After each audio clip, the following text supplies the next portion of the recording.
अच्छा बेटा, तो लास्ट क्लास में जो हम शेड्यूल बना रहे थे ना, sum of the years digits method का, वेलकम बैक, वो ये मैंने कंप्लीट कर दिया है और ये मैंने जो है वो वेबसाइट पे भी अपलोड कर दिया है एक्सरसाइज फाइल्स में। आपने बनाया था इसको, कंप्लीट किया, तो ये बिल्कुल ऐसे ही डेप्रिसिएशन आपके आ रहे हैं या कुछ और है? सही, okay, thank you so much. ये मैंने इस वजह से कंप्लीट कर दिया कि भाई हमारी एक बात चल रही थी तो वो कंप्लीट हो जाए। Okay, now see, now we are starting some other methods. We have studied 3 methods. और मेथड्स में हमने क्या देखा? हमने देखा है कि अगर आप डेप्रिसिएशन निकाल रहे हैं स्ट्रेट लाइन मेथड से कंप्यूट कर रहे हैं, या डिमिनिशिंग बैलेंस मेथड से कंप्यूट कर रहे हैं, या sum of the years digits method से कंप्यूट कर रहे हैं, तो उसमें फार्मूला आपको पूरी लाइफ का पूरे ईयर का डेप्रिसिएशन निकाल के दे देता है। और अगर हमने पार्शियल ईयर मतलब कुछ मंथ्स एसिड को यूज किया है, तो फिर हम क्या करते हैं, उसको हम कन्वर्ट करते हैं उन मंथ्स के अंदर। सही है? अच्छा, इसका मतलब ये हुआ कि एक प्रॉब्लम अराइज हो रही है। वो अराइज ये हो रही है कि अगर आपने एक एसिड परचेज किया, और से सुनिएगा, और वो आपने परचेज किया Jan 1, December 31 को आपका अकाउंटिंग पीरियड क्लोज हो रहा है। बेटा जल्दी खा लें क्योंकि क्लास में खाना अलाउ नहीं। Jan 1 को शुरू हुआ, December 31 को एंड हो रहा है। लेकिन होता ऐसा है कि जनवरी के महीने में वो एसिड यूज हुआ, फेब के पूरे महीने यूज नहीं हुआ, बंद रहा एसिड, मार्च के पूरे महीने बंद रहा, या कुछ कुछ दिनों में बंद रहा और कुछ कुछ दिनों में एसिड यूज हो रहा है। अब ऐसे कंडीशन में किन किन दिनों में बंद रहा, किन किन दिनों में एसिड जो है वो चलता रहा, ये तो बड़ा प्रॉब्लम हो गया ना। तो फिर आप अगर स्ट्रेट लाइन और डिमिनिशिंग से या सम ऑफ द डिजिट से डेप्रिसिएशन निकालेंगे तो वो गलत होगा। इसी वजह से फिर इसमें हम क्या करते हैं, ऐसे एसिड के लिए हम स्ट्रेट लाइन, डिमिनिशिंग और sum of the digit method use नहीं करते। हम उसमें ये देखते हैं कि उस एसिड ने कितनी एक्टिविटी परफॉर्म की है साल के दौरान। जितनी एक्टिविटी उसने परफॉर्म की होती है उतनी एक्टिविटी का डेप्रिसिएशन निकाल लेते हैं। तो उनके लिए मेथड यूज होते हैं एक्टिविटी बेस्ड मेथड। एक्टिविटी कुछ भी हो सकती है। यहाँ पे 3 एक्टिविटीज मैंने आपके सामने रखी है। आप वर्किंग आवर्स मेथड कहते हैं, मतलब इसमें जो हमारी एक्टिविटी होगी वो क्या होगी, वो होगी आवर्स। एक है हमारे पास यूनिट प्रोडक्शन मेथड, इसमें हमारी एक्टिविटी क्या होगी, यूनिट्स। और किलोमीटर मेथड, यहाँ एक्टिविटी किलोमीटर होगी। मतलब क्या है इसका, वर्किंग आवर्स मेथड में आप डेप्रिसिएशन उस वक्त निकालेंगे जब एसिड यूज होगा। मतलब अगर एसिड 1000 घंटे यूज हुआ है तो डेप्रिसिएशन 1000 घंटे का निकालना है आप। अब भले वो कितने भी पीरियड में हो, पीरियड को नहीं देखेंगे आप, तो इसमें कन्वर्जन की भी जरूरत नहीं पड़ेगी आप, क्योंकि ऑलरेडी वो जो आवर्स हैं वो उतने ही पीरियड के लिए होंगे जितने पीरियड में आपने उस एसिड को यूज किया है। इसी तरीके से यूनिट प्रोडक्शन मेथड में जितने यूनिट वो बनाएगा उतना डेप्रिसिएशन आप निकालेंगे। ज्यादा यूनिट बनेंगे ज्यादा डेप्रिसिएशन, कम यूनिट बनेंगे कम डेप्रिसिएशन। तो ये ज्यादा अच्छे मेथड लग रहे हैं अगर एक्टिविटी जो है वो फ्लक्चुएटिंग है। अगर एक्टिविटी फ्लक्चुएट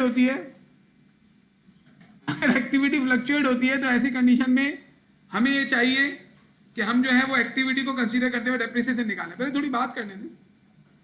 अब इसमें करेंगे क्या, देखें वर्किंग आवर्स मेथड में क्या फार्मूला हमें डेप्रिसिएशन का यूज करना है कि जितने आवर्स काम हुआ है उसको मल्टीप्लाई कर दो डेप्रिसिएशन रेट पर आवर।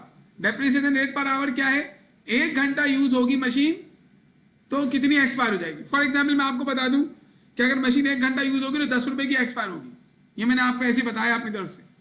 तो अगर एसिड 1000 घंटे यूज हुआ है तो कितना एक्सपायर होगा, वो 1000 को मल्टीप्लाई कर लेंगे 10 से, 10,000 रुपए का एसिड यूज हो गया। इसमें जो आवर्स वक्त है ना वो आपको देगा, गिवन होंगे वो क्या, किस साल कितने कितने घंटे यूज हुआ है। लेकिन ये जो रेट है अगर ये गिवन नहीं है तो आप कैलकुलेट कर सकते हैं। कैसे कैलकुलेट होगा, टोटल कॉस्ट में से स्क्रैप वैल्यू माइनस कर दें। यहां तक तो स्ट्रेट लाइन वाला हो गया, और डिवाइड करेंगे, हाँ डिवाइड करेंगे लाइफ इन आवर्स से। तो ये जो डेप्रिशिएबल कॉस्ट के इतने पार्ट्स कर देगा जितनी लाइफ आवर्स में है। लाइफ इन आवर्स का मतलब पूरी जिंदगी में कितने घंटे चलेगा। अब अगर एक ऐसी पूरी जिंदगी में 2 लाख घंटे चलेगा तो 1 घंटे का कितना डेप्रिसिएशन होगा, वो ये rate of depreciation per hour के फार्मूले से निकल जाएगा। ये फार्मूला आपका फर्स्ट वाले फार्मूले में यूज होकर डेप्रिसिएशन निकालेगा उतने आवर्स का जितने आवर्स एसिड यूज हुआ है। बिल्कुल सिमिलर पैटर्न पे यूनिट प्रोडक्शन मेथड का भी फार्मूला है। यहाँ पे आवर्स है या यूनिट्स हैं, जाहिर सी बात है आवर्स वर्कड होते हैं, यूनिट प्रोड्यूस होते हैं, और बाकी लाइफ इन आवर्स थी या लाइफ इन यूनिट हो जाएगी। फिर किलोमीटर मेथड, ये किसके लिए यूज होगा? गाड़ियों के लिए, व्हीकल्स के लिए। वहां पे जहां जहां आवर्स था वहां किलोमीटर आ जाएगा, kilometre run multiply by rate of depreciation पर किलोमीटर और life in kilometre. For example, एक एसिड की कॉस्ट कितनी है? 5,05,000। 5,000 उसकी स्क्रैप वैल्यू है, तो डेप्रिसिएबल कॉस्ट कितनी हुई? 5 लाख। अब अगर उसकी लाइफ इन आवर्स 2,50,000 घंटे हैं, पूरी जिंदगी 2,50,000 घंटे चलेगा, तो एक घंटे में कितना यूज होगा? 2 रुपए। कैसे करेंगे हम? 5 लाख डेप्रिसिएबल कॉस्ट को 2,50,000 लाइफ इन आवर्स से डिवाइड कर देंगे। ये जो हमारा फॉर्मूला है ये वाला, ये हम यूज करेंगे, तो रेट आ गया 2 रुपए। अब बस ये 2 रुपए जैसे रेट आया, काम हो गया। अब जिस जिस पीरियड के जितने जितने आवर्स होंगे उसको 2 रुपए से मल्टीप्लाई करते रहो, डेप्रिसिएशन आपके पास आ जाएगा।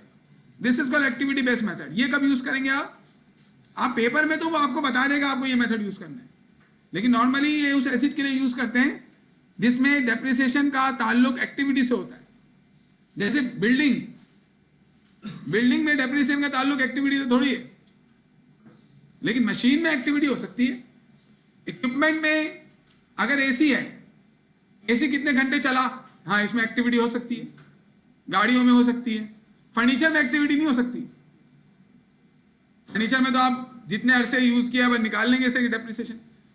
लेकिन अभी एफएफए के अंदर आपको वो डायरेक्ट मेथड का नाम बता देगा कि इस मेथड से आप डेप्रिसिएशन कैलकुलेट कर लें। अब मैं इनसे इनके क्वेश्चन लूंगा एक दो, फिर उसके बाद हम अपने कैलकुलेशन में चले जाएंगे। इसमें 2 काम करने होंगे, रेट निकालो आवर का, रेट निकालो यूनिट का, यानी कि जो भी हमारा मेथड होगा उसके लिहाज से आवर्स गिवन होंगे, मल्टीप्लाई कर लेंगे। लेकिन अगर आवर्स वर्क और यूनिट प्रोड्यूस नहीं गिवन हो तो फिर आपको कैलकुलेट करने का तरीका बताएगा वो कुछ ना कुछ। नॉर्मली ये गिवन होते हैं, वो आपको बोलेगा इस चीज पे इतना % लगाओ तो आवर्स आ जाएंगे, कुछ ना कुछ आपको बताएगा, सवाल पढ़ना पड़ेगा। हम आप क्वेश्चन पूछ लें, 2 क्वेश्चन आपको अलाउ कर रहे हैं।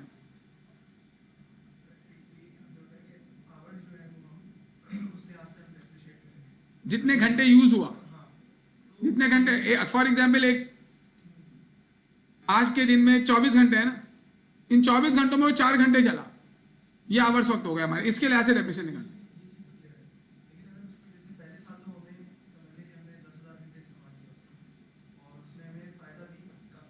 वो 10,000 का यूनिट 10,000 घंटे का ही फायदा देगा ना।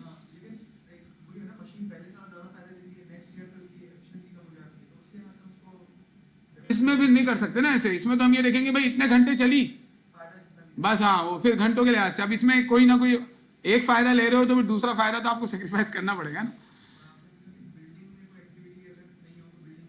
बिल्डिंग में एक्टिविटी कोई दूसरी होगी, बिल्डिंग की अपनी खुद की एक्टिविटी नहीं है। देखिए मशीन की अपनी एक्टिविटी आवर्स यूनिट्स सही है, लेकिन बिल्डिंग की अपनी एक्टिविटी नहीं है। बिल्डिंग को आप किसी और एक्टिविटी से कनेक्ट कर सकते हो कि इस बिल्डिंग के इस रूम में इतने ऑपरेशन हुए हैं, जितने ज्यादा ऑपरेशन होंगे उतना ज्यादा बिल्डिंग यूज हो रही होगी, तो इस तरीके से कहानी निकल सकती है।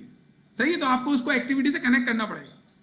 बिल्डिंग की अपनी खुद की एक्टिविटी नहीं है, लेकिन इक्विपमेंट की अपनी एक्टिविटी होती है। कितने घंटे एसी चल रहा है, कितने घंटे मशीन चल रही है, कितना यूनिट मशीन बना रही है। और कोई सवाल? चले अब, हाँ नहीं भाई इसके एक ही नाम है, इनके working hours method, unit production method, kilometre method. आज अब इसके न्यूमेरिकल पे चलते हैं, उसको जल्दी से खत्म करेंगे, बहुत आसान सा मेथड है।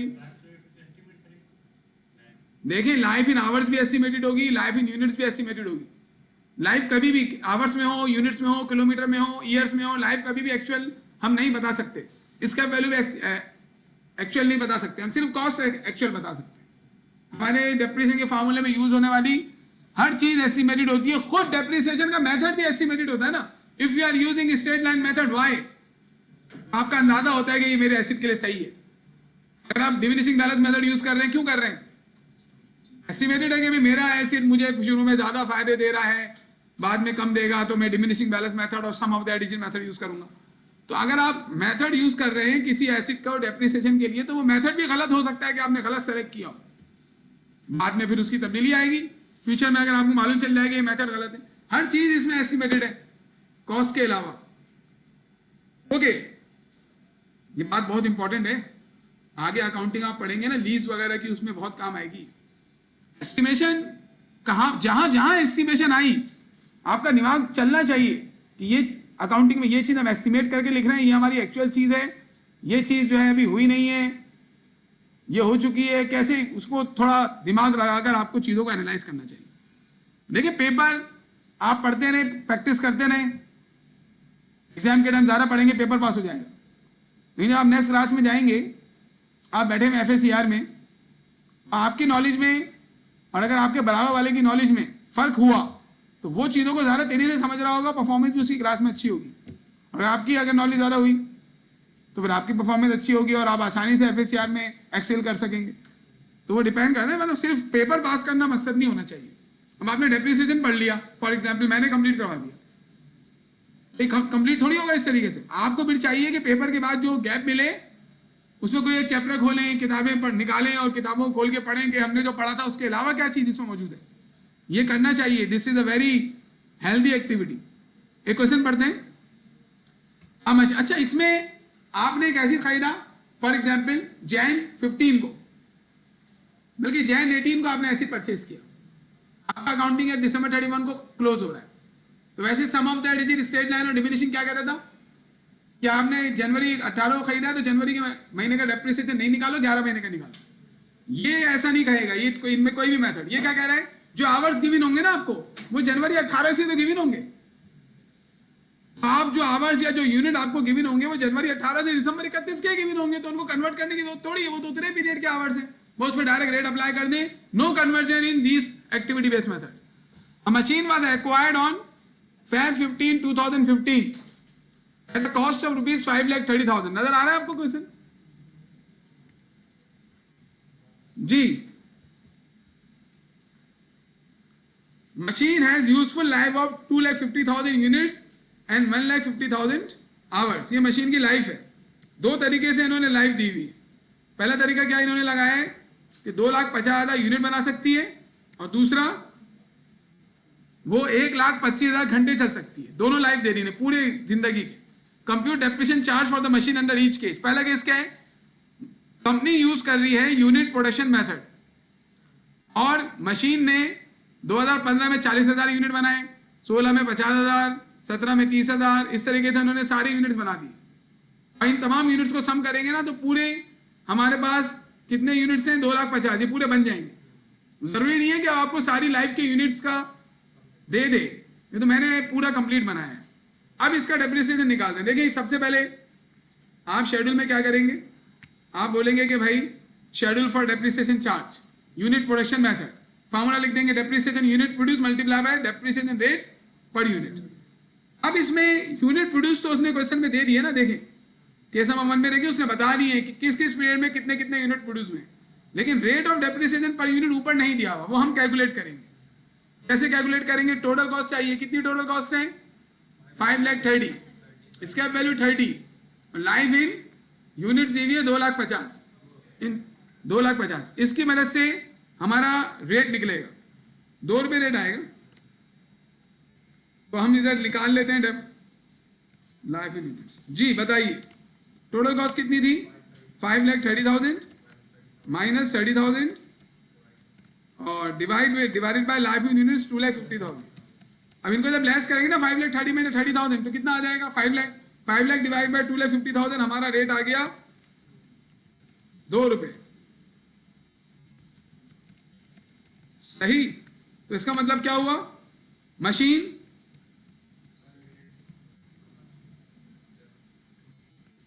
एक यूनिट बनाएगी तो 2 रुपए की एक्सपायर हो जाएगी, ये मतलब है इसका। एक यूनिट बनाएगी तो 2 रुपए की एक्सपायर हो जाएगी, ये हमारा यूनिट रेट आ गया। अब आपको शेड्यूल वैसे बनाना है, बहुत आसान शेड्यूल है, कुछ भी नहीं है। 5,30,000 ये आपने कॉस्ट लिखनी है। कौन कौन से ईयर से, इसने बताया है कि भाई 2015 से लेकर 2020 तक के। सही है, आपको इधर लिख लेने 2015, यहां पर आ जाएगा 2016, और इस तरीके से आपके 2020 तक के ईयर्स हो जाएंगे। अब यहां पर डेप्रिसिएशन का फॉर्मूला क्या है, जितने यूनिट बनाए हैं उसको 2 रुपए रेट से मल्टीप्लाई कर दो। आपने पहले साल कितने यूनिट बनाए, इधर लिखा हुआ है कि 2015 में 40,000 यूनिट बनाए आपने, तो आप क्या करेंगे, आप यहां पर लेके जाएंगे 40,000 मल्टीप्लाई बाय 2, कितने आ गई है 80,000, आपका डेप्रिसिएशन आ गया। एक्यूमुलेटेड भी क्या आ जाएगा 80,000, और बुक वैल्यू आ जाएगी आपकी 4,50,000। अब हर ईयर का अब आप यूनिट प्रोड्यूस ले लो, 16 में 50,000 यूनिट, सही है, और 17 में 30,000। तो आप यहाँ क्या लिखेंगे, 50,000 मल्टीप्लाई बाय 2, 30,000 मल्टीप्लाई बाय 2, आगे फिर इन्होंने 65,000 बनाए 18 में और 35,000 इसमें, तो 65,000 मल्टीप्लाई बाय 2 और 35,000 मल्टीप्लाई बाय 2, और फिर 2020 में 30,000 यूनिट बनाए मल्टीप्लाई बाय 2। अब इसको मल्टीप्लाई करके लिख दें आप, ये 1 लाख आ जाएगा, 60,000 1,30,000 70,000 मल्टीप्लाई कर रहे हैं हम लोग, और ये आ जाएगा 60,000।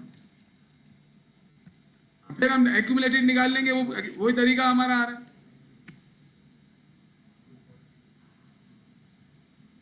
और ये हमारा शेड्यूल कंप्लीट हो गया। तो 30,000 हमारी क्या थी, स्क्रैप वैल्यू, ये 30,000 बच गई। इसी तरीके से यूनिट प्रोडक्शन मेथड में जैसा किया है वैसा ही आवर्स मेथड में करेंगे, कर लेंगे या मैं करवाऊं। तो ये इस क्वेश्चन में आवर्स का भी दिया हुआ है, तो एक और शेड्यूल आप आवर्स का बना लीजिएगा, सोल्यूशन में अपलोड कर दूंगा, मेरे पास हुआ हुआ है। तो ये हमारे एक्टिविटी बेस्ड मेथड होगा। किलोमीटर मेथड में भी ऐसी होगा, व्हीकल वगैरह का दिया होगा तो आप रेट ऑफ डेप्रिसिएशन पर किलोमीटर निकाल लीजिएगा, हैंडआउट में नहीं है ये। मैं इसका सोल्यूशन, क्वेश्चन और सोल्यूशन दोनों एक साथ एक ही फाइल में डाल के अपलोड कर दूंगा पीडीएफ में, सही है। तो आप देख लीजिएगा। ये हमने आज अल्लाह के करम से सारे मेथड्स पढ़ लिए, स्ट्रेट लाइन, डिमिनिशिंग, सारे मेथड्स कर लिए, और रीजन भी मैंने आपको बता दी। इसमें कन्वर्जन नहीं होगी। आप देखें, हमने एसिड का पॉइंट था फैब 15, हमें जनवरी का तो डेप्रिसिएशन नहीं निकालना था, तो हमें यहाँ पर मल्टीप्लाई बाय, पहले ईयर में मल्टीप्लाई बाय 11 डिवाइड बाय 12 करना था ना, हमने नहीं किया। क्यों? क्योंकि 40,000 यूनिट जो इन्होंने दिए हैं वो कितने पीरियड के हैं, वो फैब 15 से लेके दिसंबर 31 के ही हैं। तो आप ये पॉइंट लिख लीजिएगा कि we are not going to convert depreciation into any period when we are using activity based methods, no conversion. ये अपने बात आप लिख लीजिएगा, this is very important point. Student क्या करता है, ये एरर कर देता है वो, तो बहुत सारी चीजें हो जाती हैं तो भूल सकते हैं, तो अपने पास लिख लिया करें रजिस्टर में इन चीजों को। बाद में आपके पास पेपर के वक्त वीडियो देखने का टाइम नहीं होगा, तो कहाँ ढूंढेंगे पॉइंट्स। तो जो जो चीज समझते रहे, अगर अभी देख रहे हैं तो साथ साथ चीजों को नोट करके रजिस्टर में लिखें। पेपर के वक्त रजिस्टर उठाया, सब लिखा हुआ होगा, शॉर्ट, सही है, उसमें फिर आपको आसानी होगी। आप मखसूस पेपर के वक्त कितना देख सकेंगे, आप इतना थोड़ी देख सकते हैं। ये तो उनके लिए है वीडियो जो कि पूरा शुरू से उनके बाद टाइम पड़ा हुआ है 3 महीने का, वो आराम से देख रहे हैं या साथ साथ पढ़ रहे हैं, उनके लिए। पेपर के वक्त तो आपके पास अपने पॉइंट्स बने हुए होने चाहिए। ओके भाई, तो we have covered it. Now we are going to do a complete question on depreciation. अभी भी हम depreciation में हैं, हम लोगों ने डिस्पोजल नहीं पढ़ा। अब मैं आपको एक क्वेश्चन कंप्लीट करवा रहा हूं डेप्रिसिएशन का सॉल्व। डेप्रिसिएशन के बाद ज्यादातर टॉपिक छोटे छोटे हैं। बहुत इंपॉर्टेंट टॉपिक, मैं 2 बड़े इंपॉर्टेंट टॉपिक पढ़ाने वाला हूं, ये भी इंपॉर्टेंट है, ये पेपर में एग्जामिन होता है। एक टॉपिक हम पढ़ेंगे करेक्शन ऑफ एरर का, पेपर में देता है वो, एक बैंक रिकंसिलिएशन स्टेटमेंट। ये पहले नहीं पढ़ सकते थे ना, अब पढ़ सकते हैं। पहले भी पढ़ते तो मजा नहीं आता, लेकिन उस तरीके से अब बड़ा आसानी से आप करेक्शन ऑफ एरर को पढ़ सकते हैं और बैंक रिकंसिलिएशन को भी। वेटेज है इसका, पेपर में ज्यादा क्वेश्चन देता है इसके, लाजमी एग्जामिन करता है, लेकिन जरूरी नहीं है, इस दफा हो सकता है ना दे, लेकिन ये आते हैं ज्यादातर पेपर में। ओके भाई, अगर कोई बंदा अकाउंटिंग साइकिल अच्छा जानता हो, inventory valuation, receivable, depreciation, bank reconciliation, correction of error, paper कर लेगा वो। बाकी और भी टॉपिक्स हैं इसमें, वो सब पढ़ेंगे, वो छोटे छोटे टॉपिक हैं सारे। जैसे कंट्रोल अकाउंट पढ़ा आपने, इसके अलावा भी आप सेल टैक्स पढ़ेंगे और इंटेंजिबल्स पढ़ेंगे। ये सब छोटे छोटे टॉपिक है, 1 दिन में 1.5 दिन में कवर हो जाएंगे। चले आगे, क्वेश्चन नंबर 4 सॉल्व कर रहे हैं हम, सही है। शुरू से अब सारा काम होगा, तो I assume you will tell me, क्योंकि हमने आपको सिखाया एसिडी कॉस्ट कैसे निकलती है, उसकी एंट्रीज कैसे बनती हैं, फिर उसके अलावा डेप्रिसिएशन कैसे निकलता है। Salman and company acquired a machine on Jan 1, 2007 having a list price of 3 lakh. 3 lakh इसकी लिस्ट प्राइस है, ट्रेड डिस्काउंट है 10%, ये लेस कर देंगे। क्रेडिट टर्म है 210 नेट 30, ये लेस होगा नहीं होगा 2% डिस्काउंट, ये देखना पड़ेगा। लिखा हुआ है कंपनी ने जनवरी 1 को ही पेमेंट कर दी, इतना जोश में आई, शाम में आई, पेमेंट कर दी, तो डिस्काउंट तो अवेल हो गया। In addition to this it paid transportation, कौन सा एक्सपेंडिचर है ये? Revenue expenditure, capital expenditure. Capital expenditure asset होता है, installation capital expenditure, foundation capital expenditure.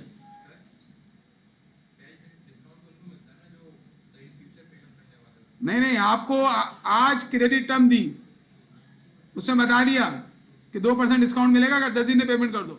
आप गए घर, वापस आए, पेमेंट कर दी,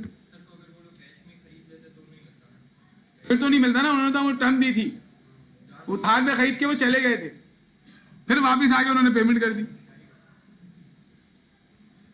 it incurred repair expenditure because of a part of machine got damage and but replace at the cost of ₹1000। ये 1000 क्या हो गया? रेवेन्यू एक्सपेंडिचर, ये एसिड कॉस्ट में ऐड नहीं होगा।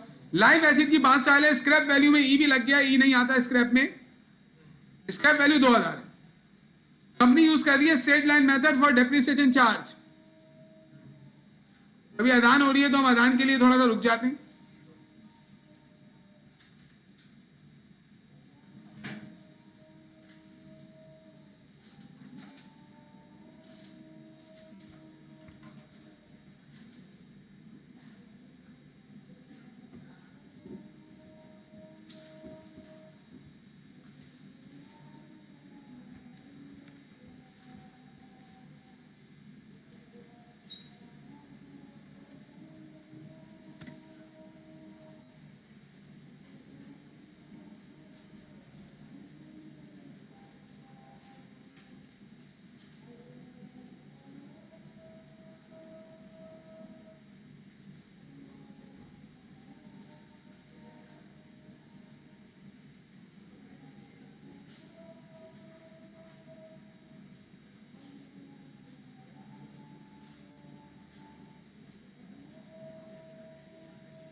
ओके, तो कंपनी यूज करती है straight line method for depreciation charge, मतलब कंप्यूटेशन के लिए स्ट्रेट लाइन मेथड यूज करेगी।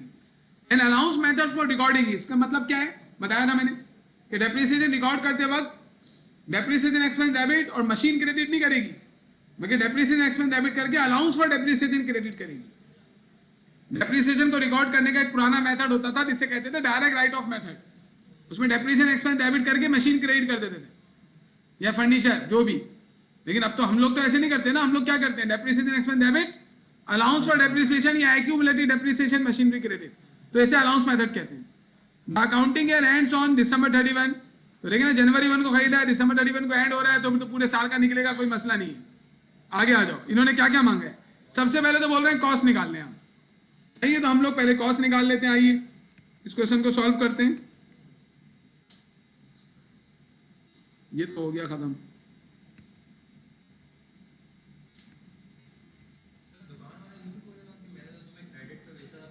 उसको क्या है, उसने तो बोला है 10 दिन में दे दो। नहीं, ऐसे नहीं हो सकता। अब जब एग्रीमेंट हो गया खत्म,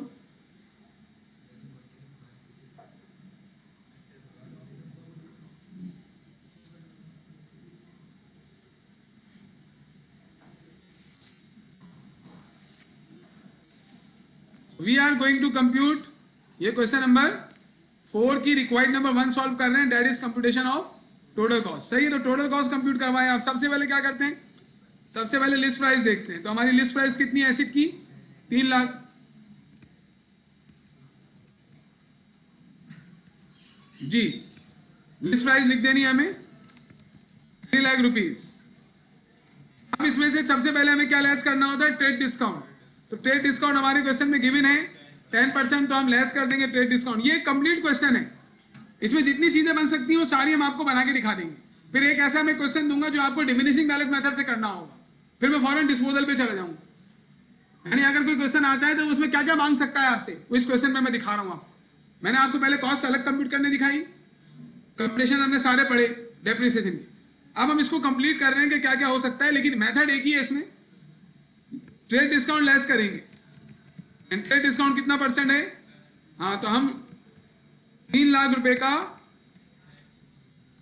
10% लेस करेंगे। कितना आ गया ये? 30,000 रुपये। 30,000 रुपये माइनस कर दें तो आपके पास जो आती है वो क्या कहलाती है? Invoice price. तो हम इसे लिख लेंगे invoice.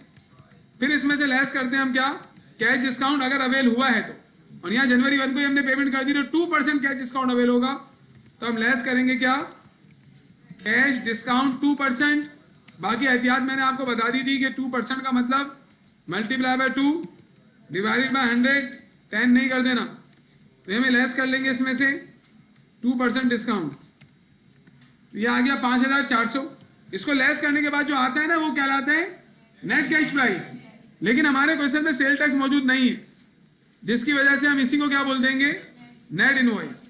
This is our net invoice. इसमें फिर सारे कैपिटल एक्सपेंडिचर क्या कर लेते हैं हम? At capital expenditures. क्या क्या आएगा इसमें? देखिए इसमें क्या क्या मौजूद है। इसमें मौजूद है पहले इंस्टॉलेशन, ट्रांसपोर्टेशन, इंस्टॉलेशन, फाउंडेशन।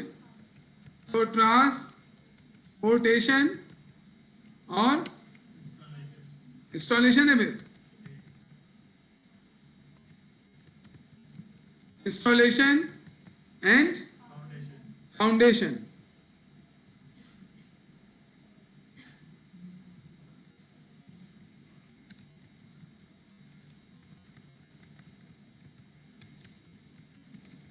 जी कितना कितना अमाउंट है इसका?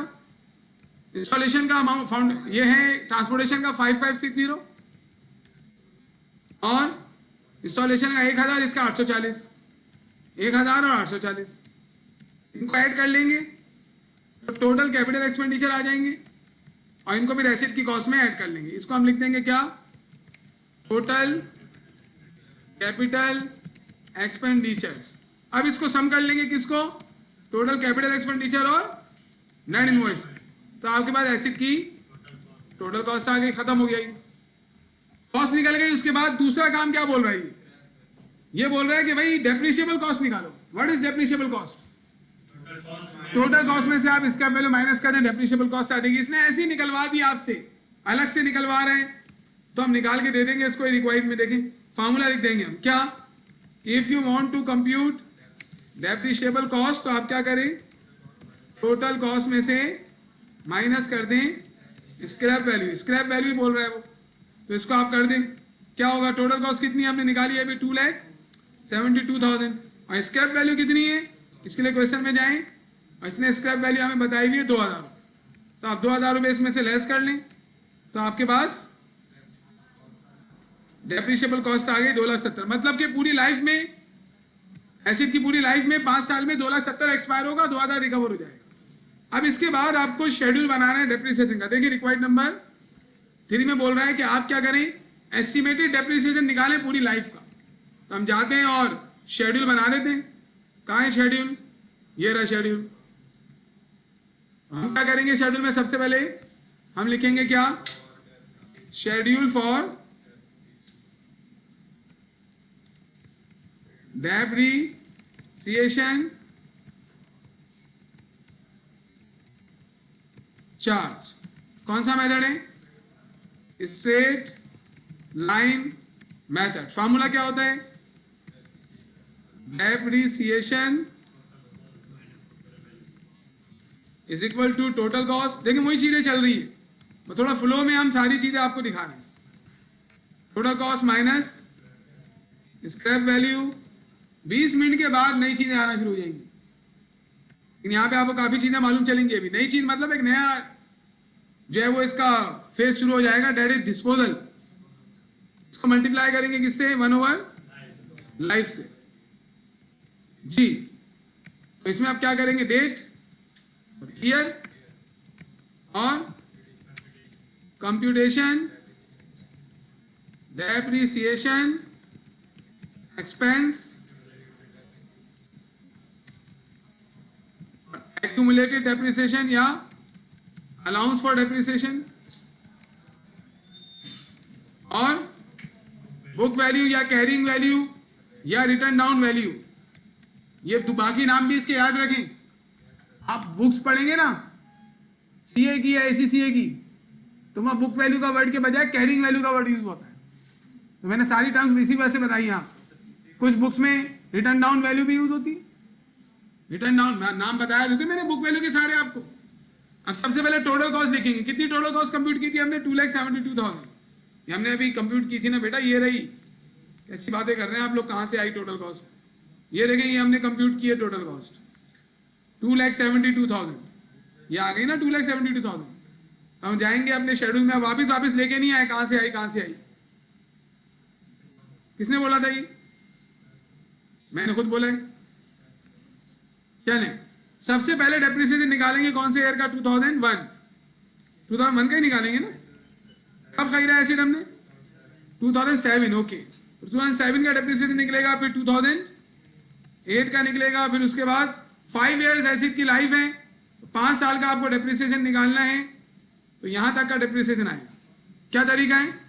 टोटल कॉस्ट कितनी? 2,72,000 माइनस करेंगे 2,000 और मल्टीप्लाई कर लेंगे 1/5। ये क्या डेप्रिसिएशन आ रहा है बताइए? क्या डेप्रिसिएशन आ रहा है?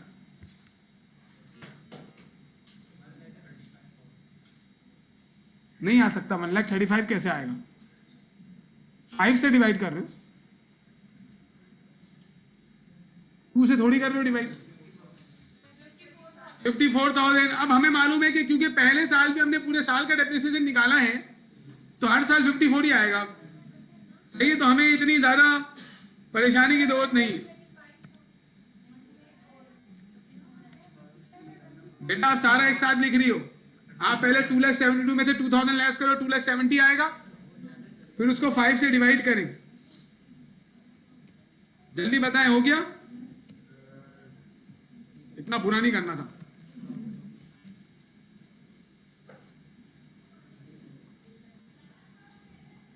जी डन।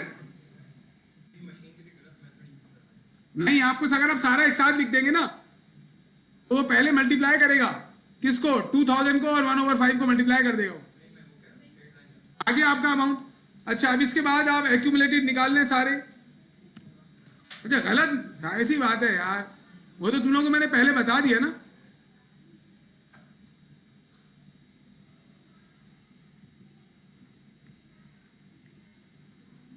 अब देखिए, ये शेड्यूल मैंने बना दिया, आप इसको चेक कर लें।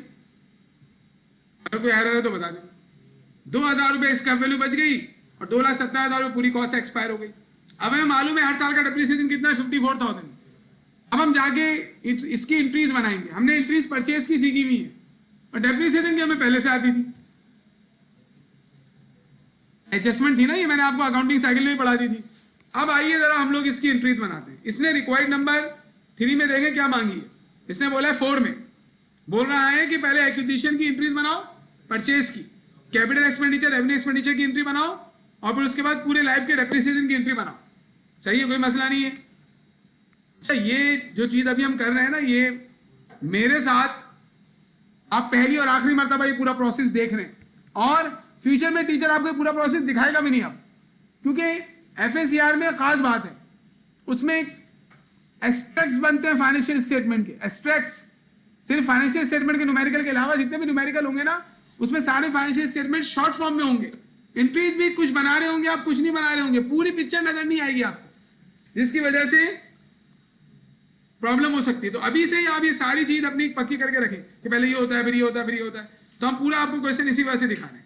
तो सबसे पहली एंट्री परचेज की बनाएंगे। कब खरीदा हमने एसिड? 2007। कब? Jan 1 को। तो पहली एंट्री परचेज की क्या हूं? इनवॉइस प्राइस से बनती हूं थोड़ी है।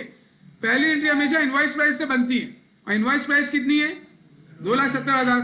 और क्योंकि हमने उधार पे खरीदा था, वैसे तो कैश पर ही हो गया था ये, तो हमें डायरेक्ट क्या लिखना चाहिए कि मशीन हमने खरीदी ही 2,46,400 की है।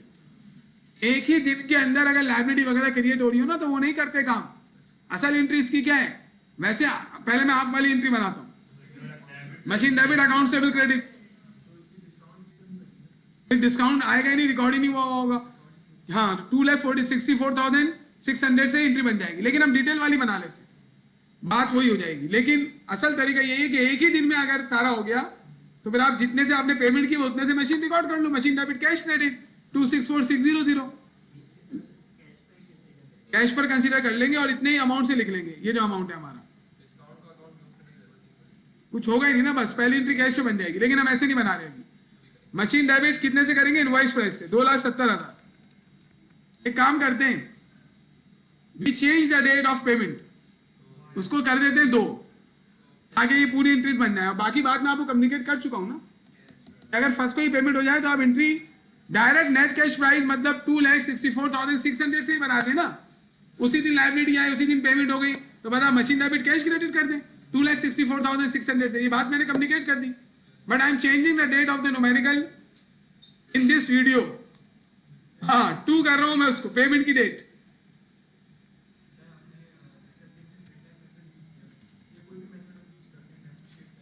जी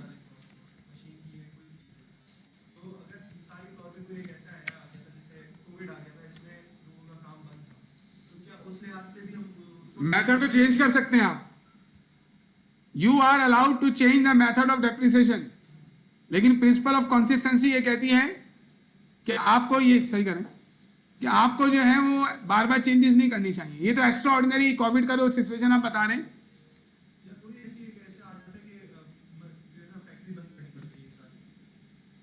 जी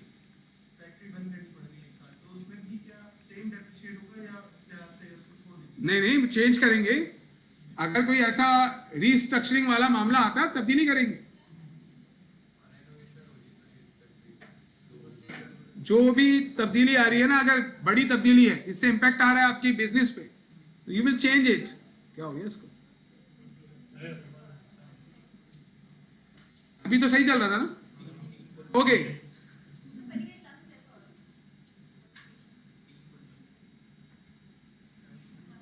यार, ये क्लास चेंज करवाओ यार। चलिए, अकाउंट से भी क्रेडिट क्या लिखेंगे हम? Purchase machine on credit. हमें टाइम थोड़ी जाया करना है इस पे, ये तो पूछना पड़ेगा जी। अब हमने एज्यूम किया है कि हमने पेमेंट कब की है? सेकंड को। तो सेकंड की एंट्री क्या बनेगी? फिर अकाउंट पेबल को हम डेबिट कर देंगे।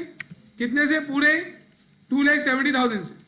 पीछे मैंने आपको पढ़ाया भाई, पेमेंट हमने कितनी की है? 2,64,000, तो बाकी 5,400 का डिस्काउंट है, तो हम कैश को क्रेडिट करेंगे और डिस्काउंट को भी क्रेडिट करेंगे। ये मैं एक्सप्लेन नहीं कर रहा हूं, सिर्फ करवा रहा हूं काम। ये 2,64,600 और डिस्काउंट कितना है बेटा? नरेशन अजीब अजीब आवाजें आती तुम्हारे पास से। Made payment and avail discount. Allowed नहीं, अलाउड तो नहीं है, अवेल। अब डिस्काउंट का अकाउंट ओपन होगा तो क्लोज भी करेंगे आप। Discount debit, machine credit, narration to close. क्या हो गया? नहीं भाई, 5,400 और 5,400। इसके बाद आपको एंट्री बनानी है कैपिटल एक्सपेंडिचर की, और कैपिटल एक्सपेंडिचर की डेट इन्होंने नहीं बताई कि हमने ये कैपिटल एक्सपेंडिचर कब पे किए, तो फिर सेकेंड ही हम एज्यूम करेंगे। और कैपिटल एक्सपेंडिचर की एंट्री के बारे में क्या बताया था? मशीन के नाम से बनते हैं, यानी कि एसिड के नाम से बनते हैं। Machine debit, cash credit. कितने कैपिटल एक्सपेंडिचर है कंप्यूटेशन में देखना पड़ेगा। 7,400। अगर सेल टैक्स होता तो उसको भी ऐड कर लेते, तो 7,400 से आप ये बना दिया। और नरेशन क्या लिखेंगे? Paid capital expenditures. इसके बाद रेवेन्यू एक्सपेंडिचर की एंट्री भी आप बनाएंगे, और रेवेन्यू एक्सपेंडिचर में एक ही नजर आ रहा है 1,000 से, that is what? Revenue expenditure क्या है पहले ये तो बताओ, कौन सा एक्सपेंस है? रेवेन्यू एक्सपेंडिचर में है क्या? फायर इंश्योरेंस है, क्या चीज है? रिपेयर एक्सपेंस है ना। इतनी गौर से आप पहचान रहे हैं चीजों को, रिपेयर एक्सपेंस है।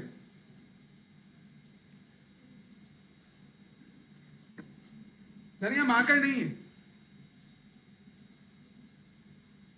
जी, बोले रिपेयर एक्सपेंस है ना, थोड़ा अटेंटिव बैठना है, मैंने आपको पहले ही बताया था। रिपेयर एक्सपेंस डेबिट और कैश क्रेडिट, नरेशन डेट, ठहर जाओ यहीं, रिपेयर एक्सपेंस कितना अमाउंट है 1000। यहां तक की एंट्रीज तो बन गई परचेज की और ये हमने पहले पढ़ी भी थी। अब नई चीज आएगी, देखिए कॉस्ट कंप्यूट करने का जो कंप्यूटेशन हमने बनाया है ये आप सीख के आ रहे हैं पीछे। इसके अलावा शेड्यूल जो बनाया है वो भी हम पीछे सीख के आ रहे हैं, और ये एंट्रीज में हमने पीछे पढ़ी हुई थी। अब हम लोग आगे की चीजें करेंगे, वो क्या होगा, हर साल डेप्रिसिएशन रिकॉर्ड होगा और हर साल डेप्रिसिएशन के अकाउंट को क्लोज भी करेंगे। Why? Because depreciation expense is nominal account और हर साल के एंड में क्लोज हो जाता है। तो हर साल 2 एंट्रीज बनेंगी, लेकिन उससे पहले इनका क्वेश्चन ले लेते हैं। क्या बोल रहे हैं? क्लोजिंग एंट्री नहीं कहलाती है। क्लोजिंग एंट्री इज द वो एंट्री दो, closing entries are the entries that are made at the year end. वो अलग कॉन्सेप्ट है ना उनका, उसका मकसद क्या होता है कि नॉमिनल अकाउंट को क्लोज कर दिया जाए। ये सब जर्नल एंट्रीज कहलाती है। क्लोजिंग एंट्री एक स्पेशल टाइप की एंट्री है ना बेटा। ये तो एक टेम्पररी अकाउंट ओपन किया था हमने, टेम्पररी अकाउंट। कुछ और भी जैसे इनकम समरी का अकाउंट था, that was temporary account. Profit and loss account या इनकम समरी अकाउंट या expense and revenue summary account, 3 नाम है उसके।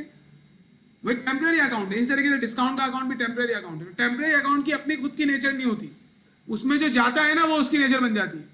जैसे इनकम समरी में हम रेवेन्यूज लेके गए थे तो इनकम समरी की नेचर रेवेन्यू है। इस तरीके से अगर एक्सपेंस लेके जाएंगे उसकी नेचर एक्सपेंस बन जाएगी। तो ये होता है मामला। अब हम आगे जा रहे हैं। अब देखिए हर साल आपको जो है एडजस्टिंग एंट्री बनानी पड़ेगी और क्लोजिंग एंट्री भी बनानी पड़ेगी। एडजस्टिंग एंट्री भी बनानी पड़ेगी और क्लोजिंग एंट्री भी बनानी पड़ेगी। तो पहले हम बना रहे हैं एडजस्टमेंट कब की, पहले साल की।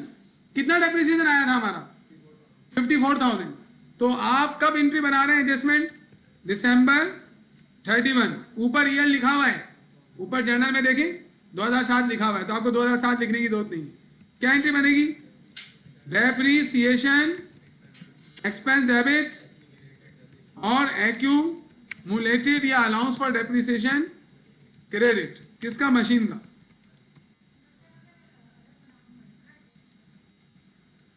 अलग से जर्नल बनाऊं, अलग जर्नल बनाऊं या फिर स्केचिंग अलग करनी है? नहीं, उसी जर्नल में होगा। अलग बना के क्या होगा? आप ये समझिए कि एडजस्टिंग एंट्रीज का अलग जर्नल होता है? नहीं, आप साल भर की एंट्रीज जर्नल यानी कि रजिस्टर में बना देते हैं, उसी के आगे से आप एडजस्टमेंट बनाते हैं, उसी में करेक्शन वगैरह बनाते हैं, उसी में क्लोजिंग एंट्री बनती है, उसी में रिवर्सिंग एंट्री बनती है। एक ही जर्नल में डेट वाइज एंट्रीज बन रही होंगी, आगे आगे चल रही होती है। पढ़ते वक्त हम इसको डिस्टिंक्शन कर रहे हैं ना, इसकी ये क्लोजिंग है, ये रिवर्सिंग है, ये एडजस्टिंग है। लेकिन नॉर्मली अकाउंटेंट लिखता थोड़ी है ये एडजस्टमेंट बना रहा हूँ, मैं ये लिख रहा हूँ आपको समझाने के लिए, आपको पेपर में भी लिखना है। वो जो डेट डालता है एंट्री बना देता है, उसे पता होता है ये एडजस्टिंग एंट्री है और जो बना रहा हूँ मैं क्लोजिंग एंट्री है। उसी जर्नल में चलता रहता है सारा, मैनुअल अकाउंटिंग। और कंप्यूटराइज अकाउंटिंग में भी ऐसी है, वो तो डायरेक्ट एंट्री करता है, वो कंप्यूटर में चली जाती है सिस्टम में। क्विक बुक वगैरह आप सीखिएगा, जब अकाउंटिंग पढ़ लेना, FACR वगैरह, FACR पढ़ लें एक और कोर्स, तो आप कोई ना कोई अकाउंटिंग सॉफ्टवेयर लाजमी सीखिएगा। क्विक बुक या टैली पढ़ें या जीरो पढ़ें, कोई ना कोई एक पढ़ें, और बाकी दूसरा उस जैसा ही होता है। आप क्विक बुक पढ़ लें, ज़्यादा बेहतर है, क्योंकि पाकिस्तान में काफ़ी यूज हो रहा है। नरेशन क्या आएगी? To record estimated depreciation. अभी एक बड़ा चमत्कार आपके सामने होने वाला है। अच्छा, इसके बाद अगली एंट्री कौन सी बनेगी? क्लोजिंग। बेटा ये मैं जादू करता हूं। क्लोजिंग, क्लोजिंग में गौर से सुनिएगा बात। आपको दिसंबर 31 तक जितने एक्सपेंसेस नजर आ रहे हैं ना, सबको क्लोज कर देना है। अब मुझे बताएं, बासित एक डेप्रिसिएशन एक्सपेंस है, एक रिपेयर एक्सपेंस है, तो इन दोनों को क्लोज कर देंगे। बाकी कुछ है ही नहीं तो क्लोज क्या करेंगे?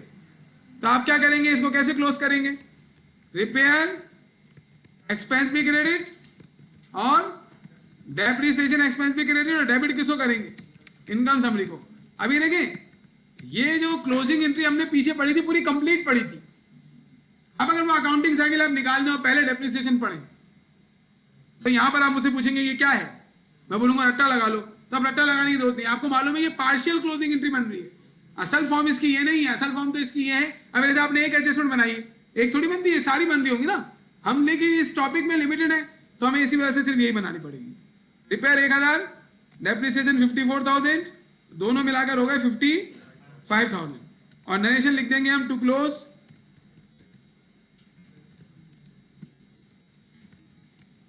क्लोज डेप्रिसिएशन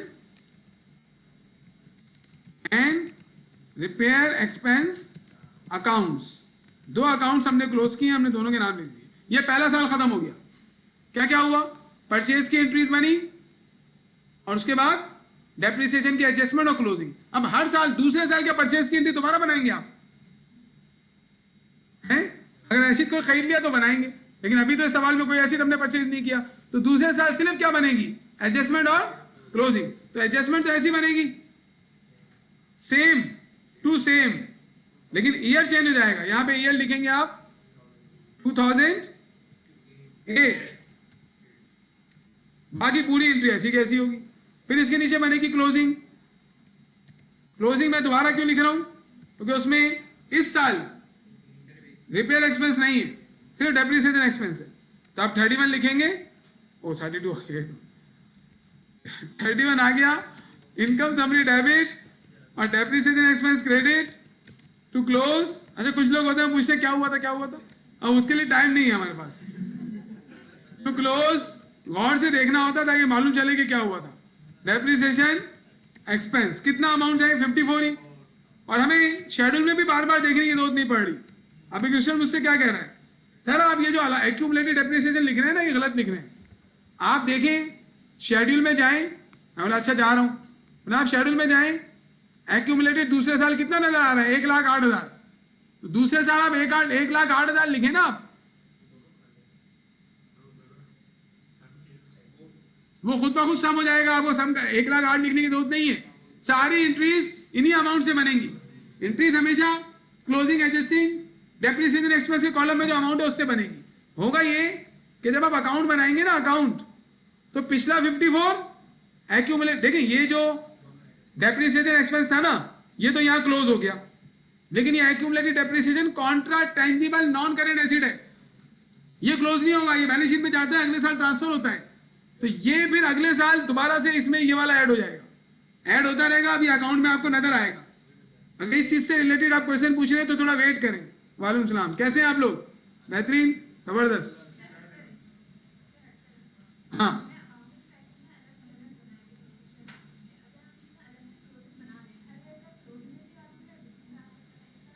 बेटा, आप अलग से स्केचिंग करके सारे ईयर्स की एडजस्टिंग क्लोजिंग बना लो, सारे एडजस्टमेंट एक साथ बना लो, सारी क्लोजिंग एक साथ बना लो, कोई इशू नहीं है। कर तो सकते हो, लेकिन हम नहीं कर रहे हैं क्योंकि उसमें टाइम लगेगा, हमारा टाइम वेस्ट होगा और फायदा भी कुछ नहीं है, इस वजह से हम नहीं कर रहे। सही है, आप कर तो सकते हो उस तरीके से।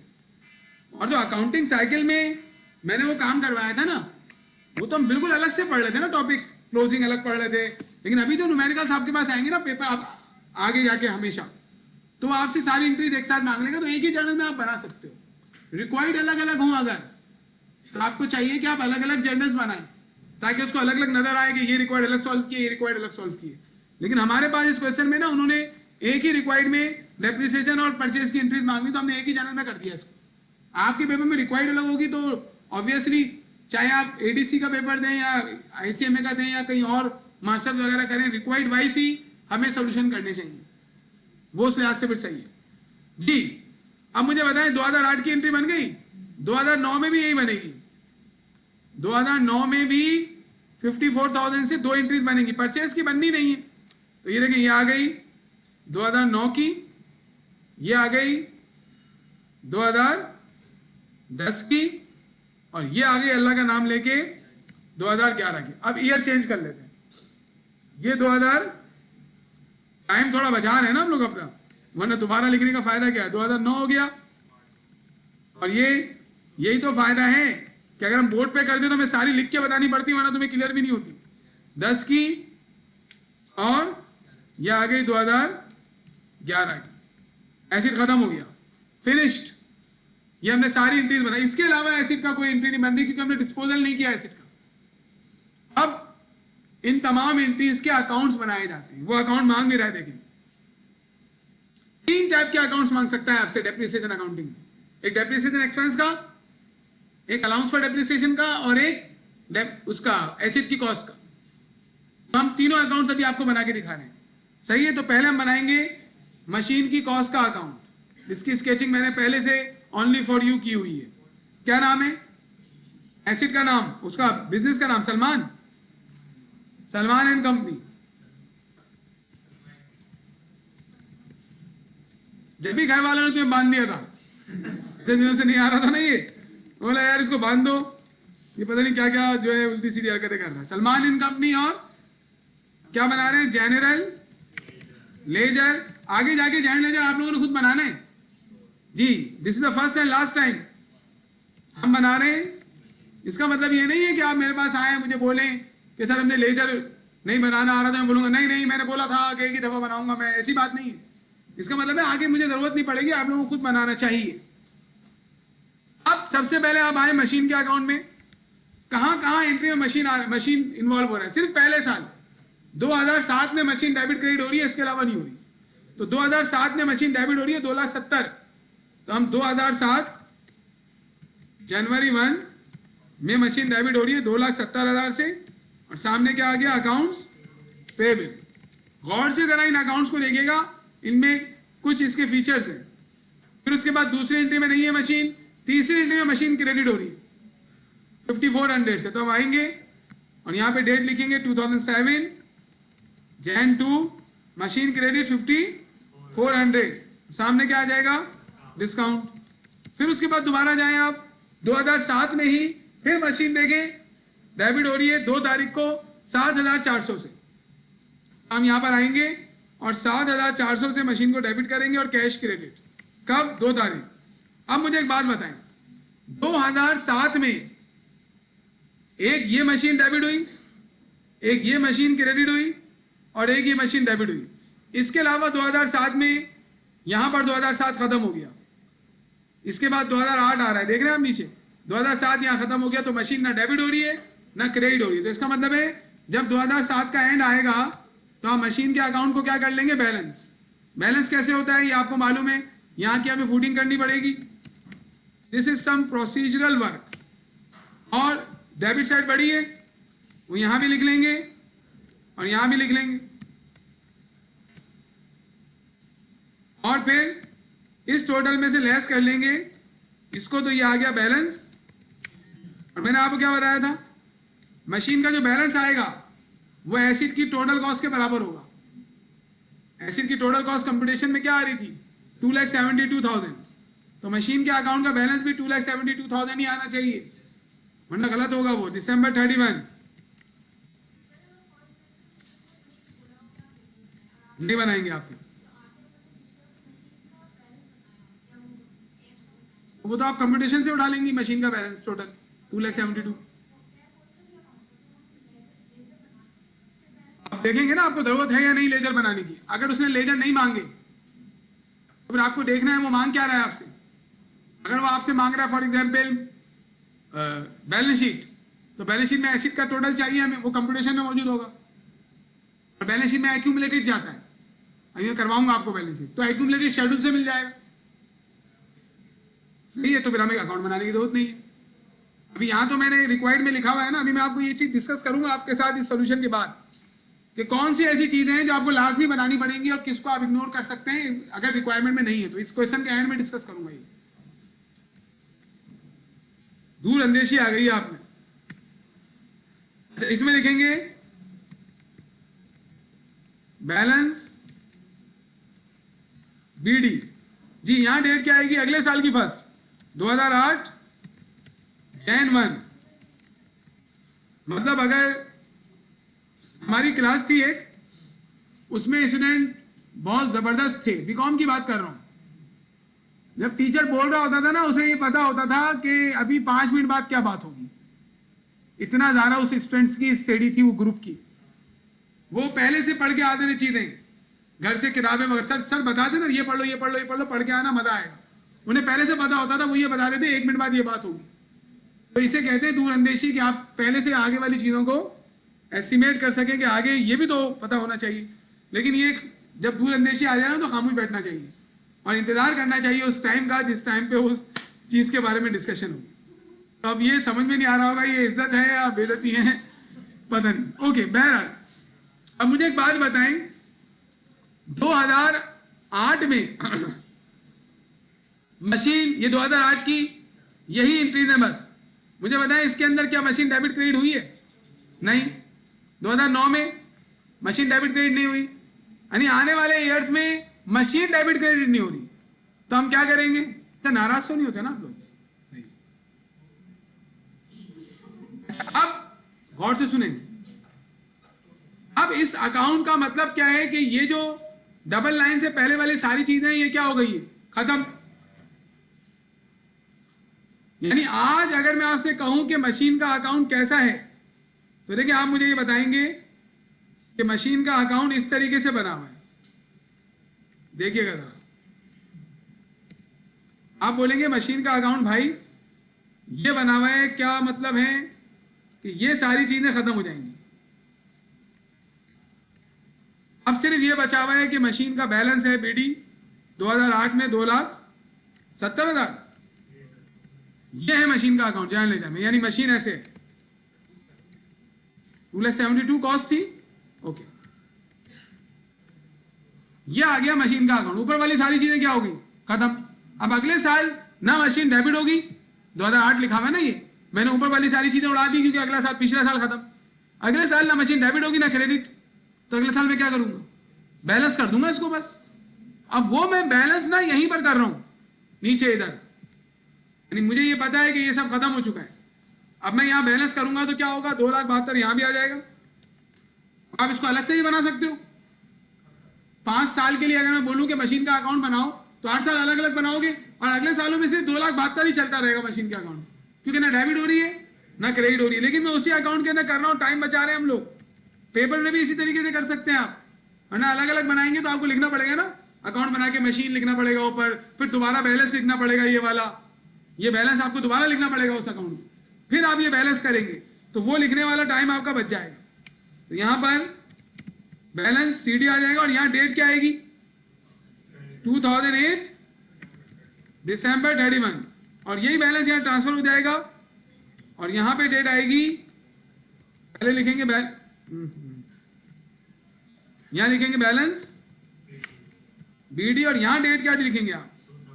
2009 Jan 1। इसी तरीके से इस अकाउंट को और आगे लेके जा सकते हैं आप, शिफ्ट ही ट्रांसफर होता रहेगा। ये बैलेंस 2010 का बना है, इसको आगे 2010 में ले जाएं, 9 से 10 में ले जाएं, 10 से 11 तक लेके जा सकते हैं। जरूरी नहीं है, मैंने आपको करवाया ऐसे ही बताया है। वो बोलेगा अगर इसको लेके जाओ 2010 तक, तो आप इसी तरीके से ट्रांसफर करके लेके चले जाना। यानी ये आप करके क्या बताना चाह रहे हैं कि there is no change in the account of machinery, just the balance of machinery will be transfer to the next year, बस। अब हमारे पास अगला अकाउंट बन रहा है, this is so simple account, और वो है डेप्रिसिएशन एक्सपेंस का अकाउंट। ये सिंपल क्यों है? क्योंकि जिस साल ओपन हो रहा है उसी साल क्लोज हो जा रहा है। आप देखें अपने पास जर्नल में आए, डेप्रिसिएशन एक्सपेंस फर्स्ट टाइम कब आया? 2007 दिसंबर 31 को डेबिट हुआ। अलिशा 2007 दिसंबर 31 को डेप्रिसिएशन एक्सपेंस डेबिट हुआ और फिर उसी डेट को डेप्रिसिएशन एक्सपेंस क्रेडिट होकर क्लोज हो गया, जीरो हो गया वो। तो ये दोनों पोस्टिंग करूंगा मैं, एक करूंगा डेबिट में और एक पोस्टिंग होगी क्रेडिट में। आइए करते हैं। मशीन डेप्रिसिएशन एक्सपेंस का अकाउंट में पहले डेबिट, कब डेबिट हो रहा है? 2007 दिसंबर 31 में डेबिट हो रहा है। ये एडजस्टमेंट लिखेंगे ना इसमें, तो कितने से डेबिट हो रहा है? 54,000 से। फिर इसी डेट को 2007 दिसंबर 31 को ये क्रेडिट हो रहा है, एडजस्टमेंट सॉरी क्लोजिंग में हो रहा है ना क्रेडिट भाई, क्लोजिंग में ही हो रहा है। देख लें, इनकम समरी लिखें, क्लोजिंग लिखें, क्लोजिंग में हो रहा है ना ये क्रेडिट। ये देखें, ये क्लोजिंग एंट्री में क्रेडिट है, ये एडजस्टिंग एंट्री में डेबिट है। अब इसके बाद आप मुझे बताएं इस अकाउंट में बचा क्या? 54 डेबिट 54 क्रेडिट, जीरो हो गया ना, तो इसका बैलेंस नहीं आएगा, बस इसको टोटल लिख देंगे, नो बैलेंस। ये अकाउंट क्लोज हो गया, खत्म। यानी ये जो हमने लिखा हुआ है ना, ये अभी खत्म हो गया, फिनिश्ड। अब अगले साल नया अकाउंट बनेगा, उसमें दोबारा डेबिट क्रेडिट करेंगे आप। तो मैं अलग से बनाने के बजाय इसी के अंदर कर दूंगा यहाँ पर, कि मैं यहाँ दिखा दूंगा कि 2008 में फिर देख लेना, 2008 में फिर दोबारा क्या हुआ, इधर आया 2008 में दोबारा वही हुआ, डेप्रिसिएशन एक्सपेंस डेबिट हुआ और डेप्रिसिएशन एक्सपेंस क्रेडिट हो गया। तो डेप्रिसिएशन एक्सपेंस का अकाउंट हर साल ओपन होता है, क्लोज हो जाता है। मशीन का अकाउंट फर्स्ट ईयर ओपन होगा और उसका बैलेंस ट्रांसफर होता रहेगा जब तक एसिड है। डेप्रिसिएशन एक्सपेंस का बैलेंस ट्रांसफर नहीं होगा, क्लोज हो जाएगा। अब मैं आपको इसको 2008 तक का बना के दिखा देता हूं। तो आप क्या करेंगे, अभी मैं आपको एक राज की बात भी बताता हूं। 2008 आपको नहीं सुननी। एडजस्टमेंट में वैसे मैंने सुना था कि जब किसी की कॉल आया तो आवाज चेंज हो जाती है, बात करने का स्टाइल आपका चेंज हो जाता है, लेकिन यहां पर तो समझ में आ गया कि चलने का स्टाइल भी तब्दील हो गया। 54,000 क्रेडिट भी हो जाएगा 2008 दिसंबर 31 को। कितने से क्रेडिट हो जाएगा? अरे बताओ भाई, 54,000 से। अभी मैंने ये स्ट्रेट लाइन उठाया ना, डिमिनिशिंग में आपको मैं जो क्वेश्चन दूंगा अगला वो डिमिनिशिंग से है, तो उसमें ये अमाउंट हर साल चेंज हो रहे होंगे, लेकिन ये दोनों अमाउंट सेम होंगे ना एडजस्टमेंट क्लोजिंग के, लेकिन पिछले साल का अलग होगा, इस साल का अलग अमाउंट होगा। तो ये करना है आपको घर पर जाके, आज लाजमी मैं आपको काम देकर भेजूंगा, बेफिक्र रहें।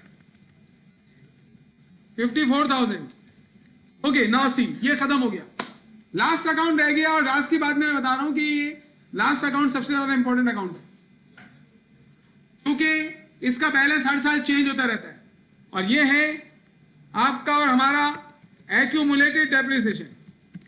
एक्यूमुलेटेड डेप्रिसिएशन मशीन, इसका बैलेंस हर साल चेंज होगा। क्यों? बढ़ता रहेगा ये, एक्यूमुलेटेड डेप्रिसिएशन बढ़ता रहता है, हमने शेड्यूल में भी देखा था। तो आप देखिए हमारा एक्यूमुलेटेड डेप्रिसिएशन फर्स्ट टाइम कब आया, ये आया, देखिए दिसंबर 31, 2007 को क्रेडिट हुआ, फिर डेबिट होकर क्लोज नहीं हुआ वो, फिर अगले साल दोबारा क्रेडिट हुआ, फिर अगले साल दोबारा क्रेडिट हो रहा है, हर साल ये क्रेडिट हो रहा है। हम क्या करेंगे, पहली मर्तबा जो क्रेडिट हो रहा है ना, ये इसको पहले रिकॉर्ड करते हैं, इधर आए, कब कहां पर क्रेडिट हो रहा है तो क्रेडिट में लिखेंगे ना। 2007 दिसंबर 31 को हम क्रेडिट करेंगे कितने से, 54,000, सामने लिख देंगे एडजस्टमेंट। अब आप देखिए 2007 में ये क्रेडिट हुआ, गौर से देखें, फिर 2007 में मजीद कुछ भी नहीं हुआ, इसको क्रेडिट हुआ, ये खत्म। अब ये क्रेडिट कब हो रहा है, 2008 में, अगले साल। तो अगले साल में जाने से पहले तो अकाउंट को बैलेंस करना पड़ेगा ना, हर अकाउंट हर साल के एंड में अकाउंट बैलेंस होगा। तो आप इसको अब क्या कर लो, बैलेंस किसको, एक्यूमुलेटेड डेप्रिसिएशन के अकाउंट को बैलेंस कर लें आप। कैसे बैलेंस होगा ये, 54 दोनों जानिब आ जाएगा, कम कहां पर है, कितना कम है, पूरा 54,000, यहां लिख लेंगे बैलेंस सीडी, और यहां डेट आ जाएगी इस साल की लास्ट 2007 दिसंबर 31, और यहां पर 2008 जैन 1। हाँ, दिसंबर 31 को ही बैलेंस हो रहा है ना। सीडी में साल की लास्ट डेट आती है बेटा, बीडी में अगले साल की फर्स्ट डेट आती है, 54,000। नाउ लिसन, ये हो गया 2007 का खात्मा, और 2007 में देखिए ये चीज खत्म हो चुकी है। अब सिर्फ क्या बचा हुआ है, एक्यूमुलेटेड डेप्रिसिएशन मशीन 2008 जनवरी 1 बैलेंस 54। अब अगले साल आप देखें, फिर अगले साल 2008 में एक्यूमुलेटेड दोबारा क्रेडिट हो रहा है, नजर आ रहा है आपको ये, फिर आप दोबारा इसको क्रेडिट करेंगे। अब देखें यहां डेट लिखेंगे आप, क्या डेट आएगी, दिसंबर 31, और आप यहां लिखेंगे कि आप एडजस्टमेंट बना रहे हैं 54,000 से। अब इन दोनों को आपको सम करना पड़ेगा, इन दोनों को सम करेंगे तो 1,08,000 हो गया ना ये। अब अगर मैं एंट्री 1,08,000 से बना देता तो ये गलत हो जाता। इसी वजह से हमें एंट्री हमेशा डेप्रिसिएशन एक्सपेंस के अमाउंट से बनानी है, एक्यूमुलेटेड के अमाउंट से एंट्री नहीं बनेगी। अब ये दोनों ऐड हो जाएंगे और इसके बैलेंस में इजाफा हो जाएगा, 54,000 मल्टीप्लाई बाय 2, 1,08,000 यहां भी आ जाएगा, 1,08,000 यहां भी आ जाएगा। यहां पे देखें क्रेडिट साइड पे ये खत्म हो चुका है ना ये चीज, तो अब क्रेडिट साइड पे कुछ भी नहीं है, सॉरी डेबिट साइड पे। तो डेबिट साइड पे आप पूरा 1,08,000 रुपए लिखेंगे, माइनस करेंगे ना इस 1,08,000 में से। यार बैलेंस करना तो आता है ना आप लोगों को, बैलेंस सीडी, और यहां डेट आ जाएगी 2008 दिसंबर 31, और फिर अगले साल यहां ट्रांसफर कर देंगे। क्या डेट डालूं अगले साल, 9 जनवरी 1, और यहां आ जाएगा बैलेंस बीडी, और यहां डेट आ जाएगी, अमाउंट आ जाएगा 1,08,000। फिर अगले साल 2009 में क्या हुआ, 9 में फिर क्रेडिट हुआ ही, तो एक्यूमुलेटेड डेप्रिसिएशन हर साल क्रेडिट होता रहता है और इसके अमाउंट में इजाफा होता रहता है। अभी हम इसको एक और पोस्टिंग में आपको करके दिखा देता हूं। 54,000 से क्रेडिट हो रहा है दिसंबर 31, 2009 में। हाउ मच एडजस्टमेंट में। अब इसका टोटल कर लेंगे हम, टोटल करके बैलेंस कर लो 1,62,000। यही 1,62,000 आपको शेड्यूल में भी नजर आ रहा हो। फिर कम कहां पर है, कितना कम है पूरा, क्योंकि ये इसके ऊपर वाली ये चीजें खत्म हो चुकी है, यहां तक की सारी चीजें खत्म हो गई, तो डेबिट में कुछ भी नहीं है। तो बैलेंस सीडी और यहां डेट आ जाएगी इस साल की लास्ट 2009 दिसंबर 31। इस तरीके से अब ये बैलेंस यहाँ ट्रांसफर हो जाएगा और यहाँ डेट आएगी 2010। उसी अकाउंट के अंदर सारी कहानी हमने कर दी। यहाँ आ जाएगा बैलेंस बीडी और ये ट्रांसफर होता रहेगा 1,62,000। आगे भी ऐसे ही चलता रहेगा ही, और जब ऐसे मुकम्मल तौर पर यूज हो जाएगा इसका बैलेंस हो जाएगा 2,70,000 डेप्रिसिएबल कॉस्ट के बराबर। तो आपने देखा इन तीनों अकाउंट्स को कि मशीन के अकाउंट में फर्स्ट ईयर पोस्टिंग हुई डेबिट में और क्रेडिट में, फिर बैलेंस किया, बस वो बैलेंस ट्रांसफर होता रहेगा। डेप्रिसिएशन एक्सपेंस का अकाउंट जितने डेबिट होगा हर साल उतने से क्रेडिट होकर खत्म हो जाएगा, और अलाउंस फॉर डेप्शन का अकाउंट हर साल क्रेडिट होकर बैलेंस उसका बढ़ता रहेगा और बैलेंस ट्रांसफर होता रहेगा। अब आखिरी चीज रह गई, हमें बनानी है बैलेंस शीट। और इधर इन्होंने बैलेंस शीट कब की मांगी, 2007, 2011। दिमाग सटी आ गया इनका। हम बनाएंगे 2008 और 2009 की बैलेंस शीट। सही है, हमारी मर्जी। हम 2008 और 2009 की बना रहे हैं बैलेंस शीट। बैलेंस शीट के लिए दो चीजें चाहिए होती है। जैसे आपने रिसीवेबल की बैलेंस शीट बनाई थी ना, उसमें दो चीजें क्या क्या चाहिए थी, रिसीवेबल का एंडिंग बैलेंस और अलाउंस ऑफ डेटर्स का एंडिंग बैलेंस आफ्टर एडजस्टमेंट। यहाँ पे आपको दो चीजें चाहिए होंगी, मशीन की कॉस्ट और एक्यूमुलेटेड डेप्रिसिएशन एडजस्टमेंट के बाद जो है। एक्यूमुलेटेड डेप्रिसिएशन आपको चाहिए, देखिए कॉस्ट तो एक ही होगी ना, 2,72,000 कॉस्ट है। एक्यूमुलेटेड आपको कहां से मिल सकता है, एक तो एक्यूमुलेटेड आपको मिल सकता है शेड्यूल से। मैं आपको बोलूं 2008 की बैलेंस शीट बनाओ तो this is the accumulated depreciation 1,08,000।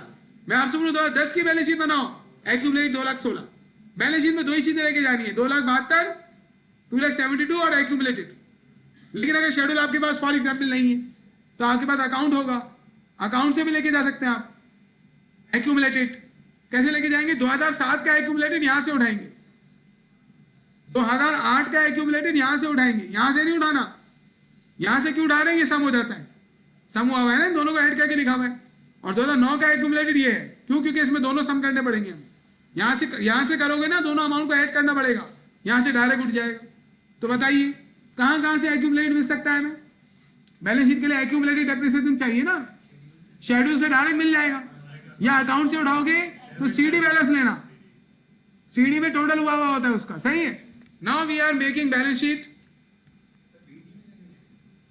अरे बीडी फिर अगले साल के शुरू का उठाना, बीडी फिर अगले साल के शुरू का उठा लेना, यानी इस साल का डेप्रिसिएशन एक्सपेंस ऐड हुआ होना चाहिए उसमें। अब बैलेंस शीट बना लेते हैं हम लोग। ये रही आपकी बैलेंस शीट। वाओ, तो हम बना रहे हैं बैलेंस शीट। बैलेंस शीट में क्या होता है, पहले नाम आता है Salman and company. Balance sheet कौन सी है, ये पार्शियल, कंप्लीट बैलेंस शीट नहीं बनेगी। कब बन रही है, एज ऑन, भाई डे बताओ ना, दिसंबर 31, 2008 की बना ले। चलें फरमाइश, एसेट्स और यहां आ जाएगी इक्विटीज, आ जाएगी, उसमें कितना टाइम लगेगा। ओके, अब आप इसमें हेडिंग डालें, करंट एसेट तो बनेंगे नहीं, नॉन करंट एसेट्स, और उसमें हम लिखेंगे मशीन, और मशीन की कॉस्ट लिखेंगे, कॉस्ट 2,72,000। ये शेड्यूल से ही मिल सकती है आपको कॉस्ट, ये आपको अकाउंट से ही मिल सकती है कॉस्ट, और ये आपको कंप्यूटेशन शेड्यूल एंट्री से नहीं मिल सकती, वो तो टोटल मॉडल करना पड़ेगा ना, शेड्यूल से, कंप्यूटेशन से और अकाउंट से। इसमें से लेस करेंगे एक्यूमुलेटेड। अब ये बहुत इंपॉर्टेंट है कि एक्यूमुलेटेड डेप्रिसिएशन जो आप लेस कर रहे हैं वो उस डेट का उठाएं जिस डेट की बैलेंस शीट है। 2008 की बैलेंस शीट बन रही है ना, यहाँ आ जाए 2008 का देख लें आप 1,08,000, या फिर अकाउंट में आ जाए, अकाउंट में 2008 का यहां से उठाएंगे सीडी वाला 1,08,000। इस 1,08,000 को यहां लाएं और माइनस कर दें, तो बुक वैल्यू आ जाएगी, 1,08,000 माइनस कर दो, तो ये आपके पास बुक वैल्यू आ गई या कैरिंग वैल्यू। अब अगर आप बोल रहे नहीं नहीं नहीं नहीं नहीं नहीं मुझे 2010 की बैलेंस शीट बना के दिखाओ, तो फिकर नफा का ऐश कर काका, इधर आ जाए आप, हम बना लेते हैं 2010 की बैलेंस शीट। 10 में क्या करना होगा, पूरा ऐसी आएगा ही, सिर्फ एक्यूमुलेटेड चेंज करना होगा, कॉस्ट तो वही आएगी ना, एक्यूमुलेटेड चेंज कर दो। ये एक्यूमुलेटेड यहां पर हम 2010 का लेके चले जाएंगे। 2010 का एक्यूमुलेटेड कितना नजर आ रहा है आपको, 2,16,000। तो अब इधर से आए और इधर लाकर 2016 का 2,16,000 लेस कर लें, 2010 वाला, ये आ गई बुक वैल्यू। तो ये मैंने आपको कंप्लीट करके दिखाया क्वेश्चन के।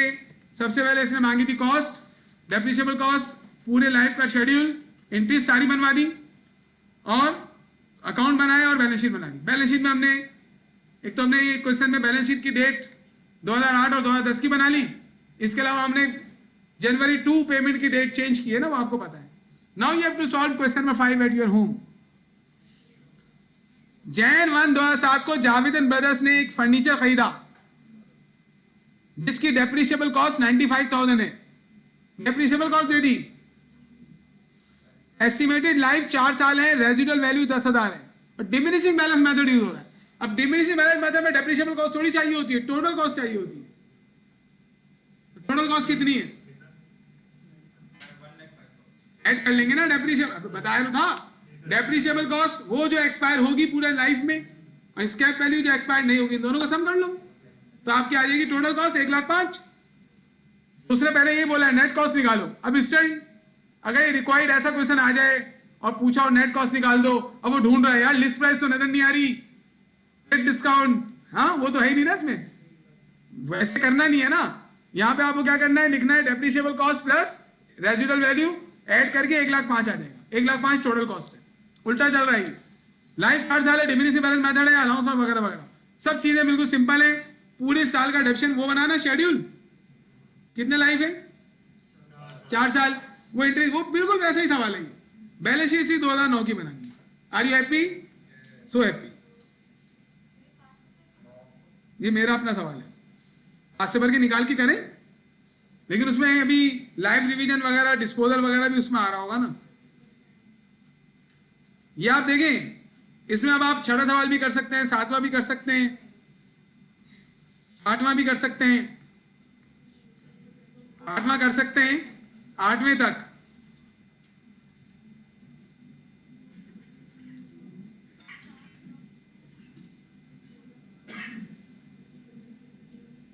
दसवां भी कर सकते हैं, ये लिखना होता है कौन कौन से कर सकते हैं। 10वां भी कर सकते हैं,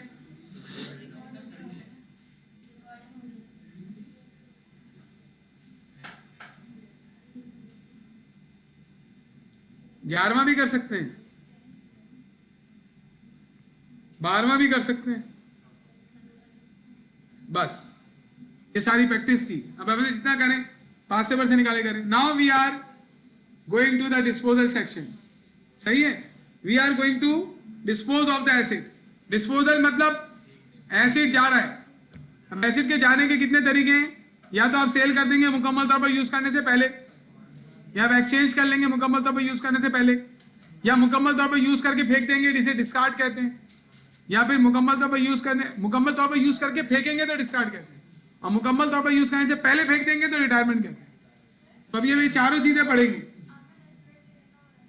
कौन से 10 मिनट, वो तो मैंने इस वजह से बोला था कि हम लोग जो है वो करेंगे 3 बजे क्लास करेंगे, तो आज तो हम 2:30 बजे चले जाएंगे। तो फिकर नफा का अभी तो बोला है अशकर का आ जाए, अभी तो क्लास ही खत्म हो जाएगी आधे घंटे में।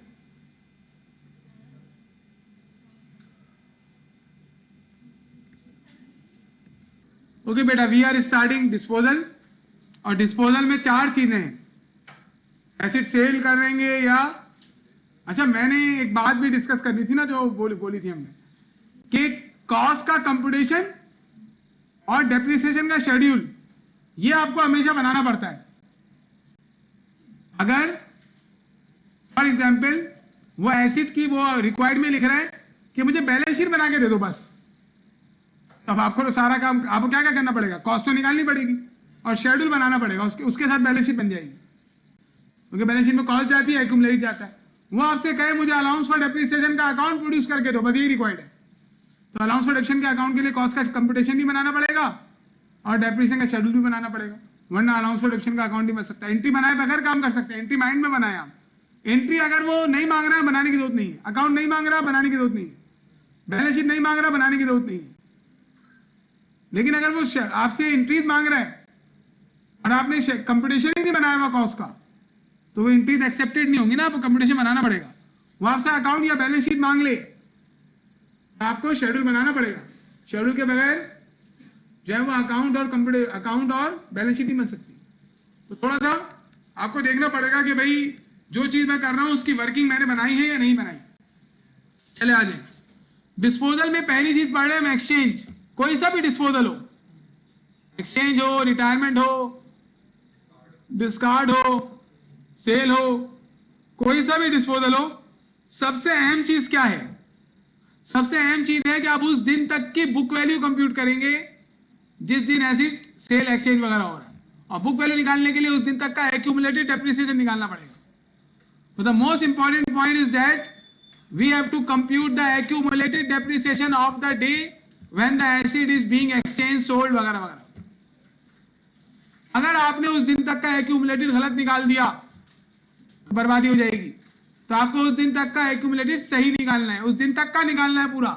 अब आपने जनवरी 1 को आपने 2007 में एसिड खरीदा,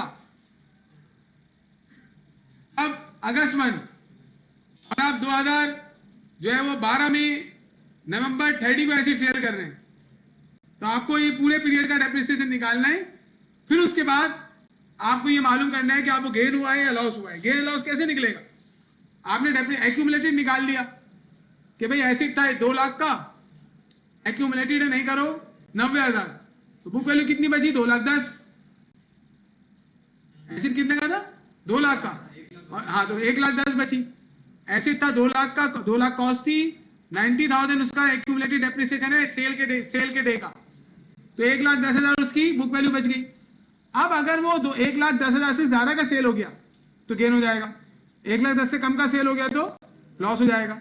लेकिन अगर आपको ये पता ही नहीं है कि आज इसकी बुक वैल्यू कितनी है, तो भाई गेन लॉस नहीं निकल सकता। इसी वजह से अब आपको आए क्वेश्चन में आए देखें, तो सबसे इंपॉर्टेंट चीज क्या है, घर पे जाके क्या बताना है? The most important thing while disposing of the asset is to compute the accumulated depreciation of that asset, और बुक वैल्यू में निकल जाएगी। चंदा इंटरप्राइजेस ने Jan 1 पता था मुझे 2001 को एक मशीन खरीदी है 2,50,000 की, जिसकी ट्रेड इन वैल्यू 20,000 है। ट्रेड इन वैल्यू किसे कहते हैं? सैल्यूज वैल्यू को। सैल्यूज वैल्यू को ट्रेड इन वैल्यू भी कहते हैं। क्या हुआ बेटा, आप क्या खा रही हैं? आप फिर ऐसे नहीं करें ना, पूरी क्लास में आपने एक तो खुशबू फैला दी और सबको भूख लगवा दी आपने। क्लास में खाना अलाउ नहीं होता। The asset is estimated to be use for 10 years, 10 साल उसकी एस्टिमेटेड लाइफ है। स्ट्रेट लाइन मेथड यूज करना है और अलाउंस मेथड की मदद से उसको रिकॉर्ड करना है। सही, अच्छी बात है, समझ में आ गया। बोल रहा है गेन या लॉस निकालो सेल पर इन तीनों केसेस के तहत। अभी केसेस है, केसेस मतलब अगर ऐसा हो जाए तो क्या होगा, अगर चलो ये नहीं हुआ ये हुआ तो क्या होगा, अच्छा ये नहीं हुआ तो ये हुआ तो क्या होगा। तीनों केसेस अलग अलग हैं। पहले केस में क्या बोल रहे हैं कि अगर जनवरी 1 2007 को एसिड को 1,20,000 का बेच दिया जाए तो क्या होगा, गेन होगा लॉस होगा, बताओ, रिकॉर्ड करो। अगर 2008 जून 30 को एसिड सेल करने 70,000 का तो क्या होगा, और दिसंबर 28 2005 को एसिड सेल कर दे 1,35,000 का तो क्या होगा। अब हमें क्या करना है, हमें ये देखना है कि हमें एक्यूमुलेटेड चाहिए होगा ना, उसके लिए क्या बनेगा, स्केड्यूल शेड्यूल बनाना पड़ेगा। तो आपको देखना है तीनों केसेस में सबसे आगे की डेट कौन सी है, 2008 जून 30, इससे आगे कोई डेट नहीं है। तो अपना हम शेड्यूल बना लेते हैं 2008 जून 30 तक का, उसमें सारे एक्यूमुलेटेड डालेंगे और फिर हमें जो भी केस करना होगा उसका रेलेवेंट एक्यूमुलेटेड उस शेड्यूल में से उठा लेंगे। शेड्यूल के बगैर सेल वाला कंपटीशन और एंट्री नहीं बन सकती। So we are going to make the schedule 2,50,000, 20,000, 10 life है। ओके, आइए, ये रहा, हमने पहले से स्केचिंग की हुई है। आप इधर टोटल कॉस्ट लिखेंगे, बचपन से पढ़ते हुए आ रहे हैं, और यहाँ पर एसिड की डेट ऑफ परचेज क्या है, Jan 1 2001, तो आप यहाँ लिखेंगे कौन से ईयर का निकल रहा है, 2001 दिसंबर 31। डेप्रिसिएशन कब निकलता है, अकाउंटिंग पीरियड के एंड में। Jan 1 को खरीदा, दिसंबर 31 को अकाउंटिंग पीरियड एंड हो रहा है, तो पूरा साल। अच्छा, फिर 2002 कहां तक का निकालना है आपको, 2008 जून 30, 2008 का सिर्फ आप 6 महीने का निकालेंगे। पहले साल कोई कन्वर्जन नहीं होगी, वजह जनवरी 1 को खरीदा, दिसंबर 31 को एंड हो रहा है अकाउंटिंग पीरियड, देख लें आप। जनवरी 1 को खरीदा इन्होंने, और क्वेश्चन में कहीं मेंशन नहीं हुआ हुआ कि अकाउंटिंग पीरियड कब एंड हो रहा है, तो फिर दिसंबर 31 ही हमारी असम्पशन होती है। इसका मतलब पहले साल जनवरी 1 से दिसंबर 31 पूरे साल का डेप्रिसिएशन निकलेगा। ये मैं डिस्कस क्यों कर रहा हूं, this is very important point. अगर आपने ये नहीं देखा खरीदा कब है, अकाउंटिंग पीरियड कब एंड हो रहा है, कैलकुलेशन गलत हो जाएगी। सबसे पहले डेप्रिसिएशन न्यूमेरिकल में देखना होता है, खरीदा कब है, अकाउंटिंग पीरियड कब एंड हो रहा है। अब आइए, पहले साल डेप्रिसिएशन निकालेंगे आप, 2,50,000 में से लेस करेंगे, स्क्रैप वैल्यू कितनी है, 20,000 है, यस 20,000 इसमें से लेस करेंगे, मल्टीप्लाई कर लेंगे 1 ओवर लाइफ से, लाइफ है 10 साल, कितना डेप्रिसिएशन आ गया हमारा, 23,000। सब लोग देख लें, एक्यूमुलेटेड यही आ जाएगा, और बुक वैल्यू मालूम करने के लिए इसमें से हम इसको माइनस कर लेंगे। और क्योंकि स्ट्रेट लाइन मेथड है, तो हर साल का डेप्रिसिएशन ऐसे ही निकलेगा। सिर्फ यहां पर हमें जो है 23,000 जो निकलेगा ना, उसको कन्वर्ट करना पड़ेगा कितने महीनों में, जून 30 तक का निकालना है, 6 महीनों में कन्वर्ट करना पड़ेगा। बाकी हर साल का पूरा पूरा डेप्रिसिएशन निकलेगा। कितने साल हमने एसिड को यूज किया, 8 साल, बल्कि 8 साल भी नहीं, 7 साल 6 महीने, बाकी इसकी लाइफ बाकी है, जब तो सेल हो पा रहा है। पूरा हमने 10 साल इसे यूज नहीं किया है ना, 10 साल का हमें शेड्यूल बनाना है। हमें शेड्यूल उस दिन तक का बनाना है जिस दिन एसिड सेल हो रहा है। अब पेपर में अगर एक सवाल दे एसिड की लाइफ हो 20 साल, वो आपसे बोल रहा है मुझे शुरू के 2 सालों का डेप्रिसिएशन निकाल के दे दो, बस 2 साल का निकालना, आगे जाने की जरूरत ही नहीं, शेड्यूल 2 साल तक का बना के छोड़ देंगे आप, या पूरा बनाएंगे लाइफ का। अच्छा, अब ये डेप्रिसिएशन तो हर साल यही रहेगा, सिर्फ आखिरी ईयर का आधा हो जाएगा, 11,500 आधा कर दिया मैंने, ये मैंने यूज किया है भाई, आप भी कीजिएगा। और फिर इसमें ऐड करके, ये चीज आपको आती है ना, इस वजह से मैं टाइम बचाने की कोशिश कर रहा हूं। ये अब जिंदगी में आसानी है, ये आ गए हमारे एक्यूमुलेटेड, और ये आ गए हमारे बुक वैल्यूज। अब आपको ये हमने शेड्यूल बना लिया, आप इसे कैलकुलेट करके देख लीजिएगा, यही है, माइनस प्लस करके जैसे करते हैं। यहां मैं क्यों नहीं कर रहा हूं, I have told you how to compute the depreciation expense and how to make the schedule. क्या देखते रहते हैं, आके अंदर आ जाए।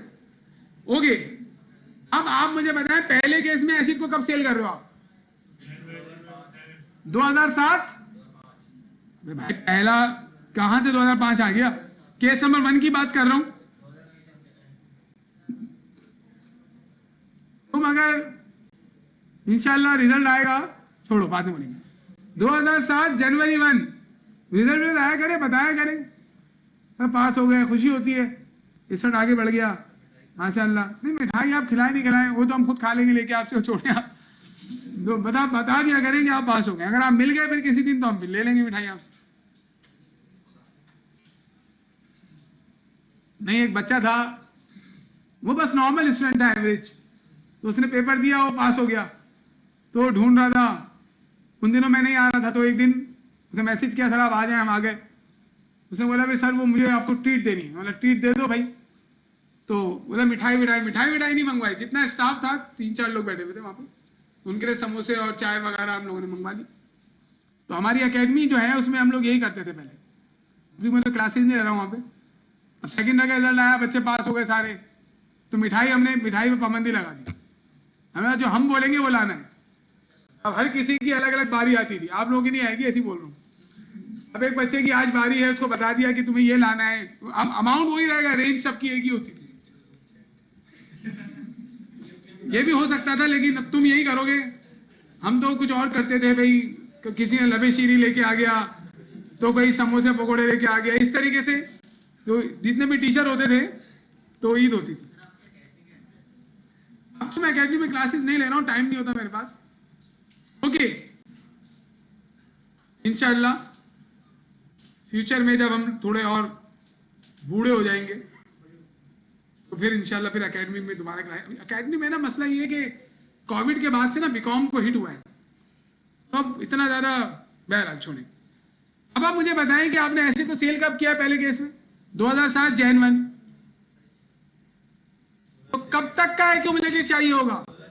2006 दिसंबर 31, क्योंकि 2007 में तो ऐसी यूज ही नहीं हुआ होगा। तो केस नंबर 1 के लिए हमारा जो एक्यूमुलेटेड यूज होगा वो 2006 दिसंबर 31 का, मतलब ये एक्यूमुलेटेड हमारे काम का है। कौन सा? 1,38,000। पहले केस में 1,38,000 तक का एसिड यूज हो चुका है। दूसरे केस में एसिड कब सेल हो रहा है? जून 30, 2008। उसका जो एक्यूमुलेटेड है वो ये वाला हमारे काम का है। और तीसरे केस में 2005 दिसंबर 28, तो 2005 तो पूरा गुजर ही गया, तो 2005 का एक्यूमुलेटेड हमारे काम का है। अब हम केसेस जो हमें एक्यूमुलेटेड चाहिए होते हैं उसी के लिए शेड्यूल बनाया था, मैंने हाईलाइट इसे बोल्ड कर दिया, बोल्ड तो कौन कौन से एक्यूमुलेटेड चाहिए। Now you have to compute the gain और लॉस। बहुत आसान है। पहले केस में कब एसिड सेल हो रहा है? 2007 जनवरी 1, तो उसका एक्यूमुलेटेड कितना है? देखिए 1,38,000। बुक वैल्यू कितनी है? 1,12,000। यानी एसिड की वैल्यू कितनी बच गई आपके बुक्स के लिहाज से? क्योंकि एसिड सेल कितना कर रहे हो? 1,20,000। गेन हो गया 8,000 का। दूसरे केस में एसिड सेल कर रहे हैं 2008 जून 30। 2008 जून 30 को एक्यूमुलेट 1,72,500, बुक वैल्यू 77,500। बिक रहा है 70 का, लॉस हो गया। तीसरे वाले केस में 2005 के एंड में बुक वैल्यू 1,35,000 और सेलिंग प्राइस भी 1,35,000, ब्रेक इवन हो गया। अब इसके कंपनी ऐसे थोड़ी होगा, हमने बोल दिया अच्छा इसमें गेन हो गया, इसमें लॉस हो गया, अच्छा हुआ सबमिट कर दो, पेपर हो गया। ऐसे नहीं होगा, हमें कंपटीशन बना के दिखाना पड़ेगा। We are going to make the competition for तीनों केसेस के अलग अलग कंपटीशन बनेंगे। तो पहले बना रहे हैं गेन और loss on sale of machine का। केस नंबर 1 का कंपटीशन क्या होगा? पहले लिखेंगे आप कॉस्ट ऑफ मशीन। कंपटीशन का पूरा पैटर्न है, पूरी चीजें लिखनी है आपको।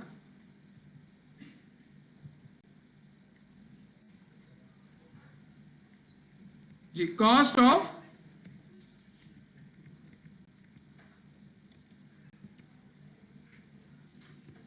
नहीं करो यार,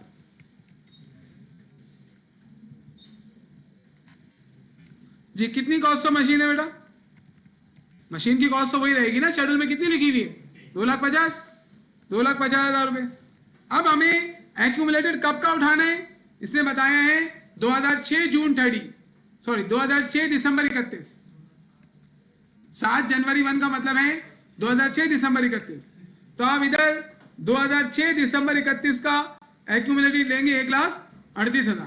ये लाकर यहां पर लेस करेंगे। ये सब कैलकुलेट करके दिखाना है आपको। लेस डायरेक्ट बुक वैल्यू भी ले सकते हैं, लेकिन मैं आपको फुल फ्लैश कंप्यूटेशन बनवा रहा हूं। एक्यूमुलेटेड डेप्रिसिएशन लेस होगा कितना बेटा?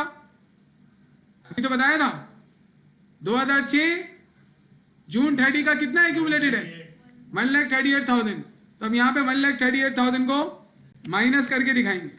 तो यहां पर हमारे पास कितनी बुक वैल्यू आ गई? 1,12,000। क्या ये बुक वैल्यू आपको शेड्यूल में नजर आ रही थी? नजर आ रही है 1,12,000। तो आप चाहें तो अपने कंपटीशन को 1,12,000 से शुरू कर सकते हैं, लेकिन मैं पूरा कंपटीशन बनवा रहा हूं। अच्छा, अब इसको कंपेयर कर लेना है किससे? सेलिंग प्राइस से, जिसको सेलिंग प्राइस भी कह सकते हैं, प्रोसीड फ्रॉम सेल भी कह सकते हैं। सेलिंग प्राइस या प्रोसीड फ्रॉम सेल। कितना सेलिंग प्राइस है? 1,20,000। 1,12,000 की चीज 1,20,000 में चली गई तो क्या हो गया? गेन हो गया। हाँ, तो कितना गेन हो गया? 8,000 रुपए का। This is called gain on sale. इसी तरीके से आप अगला कंपटीशन भी बनाएंगे, बिल्कुल ऐसी बनेगा कंपटीशन, लेकिन होगा क्या देखें, कॉस्ट वही आएगी, एक्यूमुलेटेड चेंज करना पड़ेगा। एक्यूमुलेटेड कब का लेना है? जून 30 2008। जून 30 2008 का एक्यूमुलेटेड कितना है? 1,72,500। आप यहां कर 1,72,500 लेस करेंगे, ये बुक वैल्यू आ गई 77,500। यही बुक वैल्यू हमें यहां भी नजर आ रही थी, सही है। अब इसको कंपेयर करना है प्रोसीड फ्रॉम सेल से। कितना है? 70। तो इसका मतलब ये हुआ कि 77,500 का एसेट 70,000 का सेल हुआ तो लॉस हो गया आपको कितना 7,500। यहां पे आप लिख देंगे this is loss on sale. इसी तरीके से अगला कंप्यूटेशन भी बनेगा। उसमें आप क्या करेंगे, उसमें आप एक्यूमुलेटेड लेस करेंगे। कब का एक्यूमुलेटेड लेस होगा, देखिए आप 2005 दिसंबर 31 का। तो इसमें देखिए 2005 दिसंबर 31 का एक्यूमुलेटेड कौन सा है बेटा 1,15,000। तो आप आएंगे और 1,15,000 को माइनस करेंगे, ये आ गई बुक वैल्यू। इसको कंपेयर करेंगे सेलिंग प्राइस से, कितनी प्रोसीड फ्रॉम सेल है 1,35,000। तो 1,35,000 का एसेट था, 1,35,000 का ही चला गया जीरो, यानी इसे कहते हैं ब्रेक इवन। ये ब्रेक इवन वाला केस तो मैंने बनाया हुआ है। प्रैक्टिकली ऐसा होता होगा break even? No, break even जितने की चीजें उतने की कहां जाती होगी, कम ज्यादा की जाती होगी ना, क्योंकि बुक वैल्यू तो हम कम्युनिकेट नहीं करेंगे ना किसी को अपनी, हम तो मार्केट में लेके जाएंगे, उसकी वैल्यू या तो ज्यादा होगी या कम होगी। हो सकता है ब्रेक इवन, लेकिन वो अच्छा एक बात बताएं, एक कंपनी है करोड़ों की कंपनी है, करोड़ों डॉलर की, उसको प्रॉफिट हुआ है $1,000 का। What is this?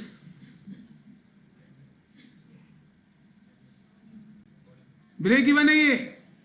$1,000 का प्रॉफिट, खरबों डॉलर की कंपनी, $1,000 का प्रॉफिट, तो उसके लिए प्रॉफिट है ही नहीं ना, उसके लिए तो ब्रेक इवन है भाई। $1,000 उसके लिए जीरो है यार भाई, अल्लाह के बंदो, $1,000 की क्या औकात है। अब तुम लोग बड़े हो जाओगे, करोड़ों में तुम्हारी सैलरी होगी, अब तुम्हारे 500 रुपए गिर जाए तो क्या है तुम्हारे लिए, अरे हटाओ 500 रुपए, मुड़ेंगे भी नहीं आप। अब बिल गेट्स के अगर गिर जाए $100 तो भागेगा, अरे मेरे $100, मेरे $100, ऐसे करेगा वो? नहीं। जब भी अल्लाह जो है बंदर के हाथ में अदरक नहीं देता।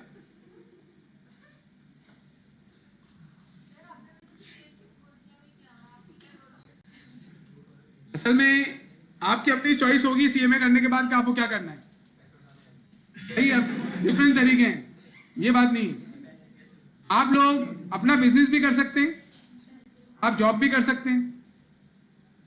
हमारे जो जनरेशन है ना, उसमें सबसे बड़ी बुराई यही है कि लोग क्या करते हैं, लोग ये सोचते हैं यार जॉब करनी है हमें, और जॉब को ही फोकस बना के काम कर रहे होते हैं। अब पाकिस्तान का एनवायरनमेंट देखें, जॉब का कितना बुरा हुआ है। तो आप और भी बहुत सारे काम कर सकते हैं, मैं बहुत सारे काम करता हूँ। एक तो मैं उसमें से एक काम आपको पता चल रहा है जो हम कर रहे हैं, टीचिंग कर रहे हैं हम, सही है। इसके अलावा हम लोग कंसल्टेंसी करते हैं, अकाउंटिंग का काम करते हैं हम लोग डिफरेंट कंपनीज का।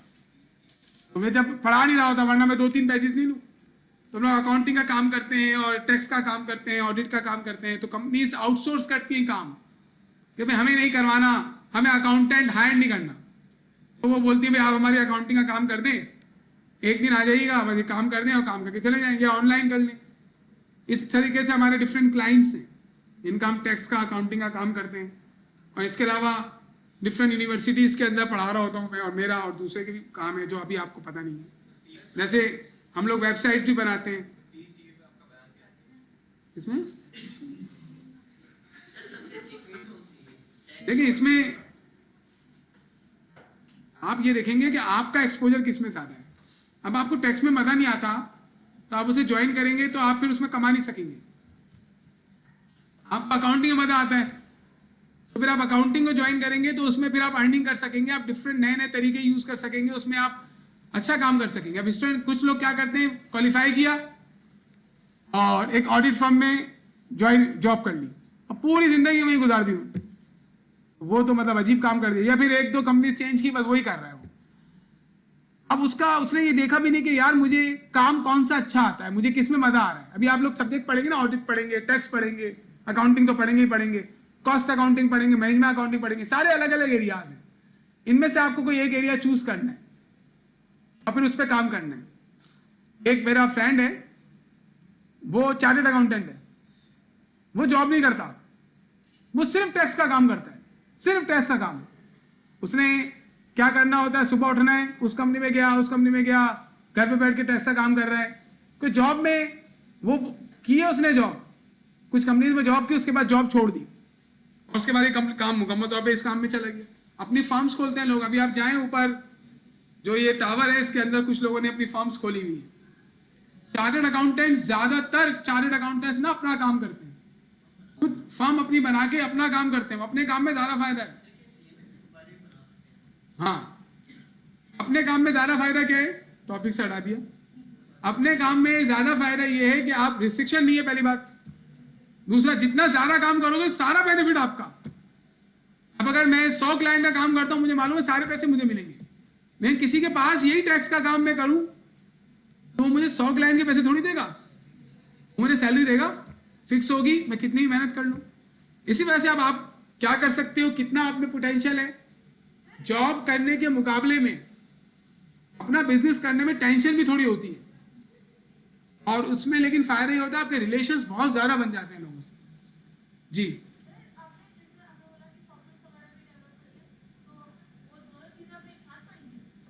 सॉफ्टवेयर नहीं, हम तो वेबसाइट्स वगैरह बनाते हैं। वेबसाइट, वेब डिजाइनिंग जो है ना, ये मैंने पढ़ी नहीं है, ऐसी हम लोगों ने इस पर काम करना शुरू करेंगे। काम करने से चीजें आती हैं, आप ये नहीं समझे कि चीजें पढ़नी पड़ेंगी आपको। तो ये तो सीएमए तो क्वालिफिकेशन आपने कर ली, उसके बाद आप काम में चले जाए। फॉर एग्जाम्पल, आप अकाउंटिंग काम में चले गए, आप बैठ के जब कंपनी में काम करेंगे ना, तो आपको काम आना शुरू हो जाएगा। पढ़ने से नहीं होता, सिर्फ पढ़ लिया तो काम आ गया। अभी मैं आप सारी अकाउंटिंग पढ़ लें, आप कंपनी में 1 रुपए का काम नहीं कर सकते जाके, क्योंकि आपको प्रोसीजर नहीं आता। इस तरीके से कंपनी में काम होते हैं, उसमें आपको 2-3 महीने लगाने पड़ेंगे।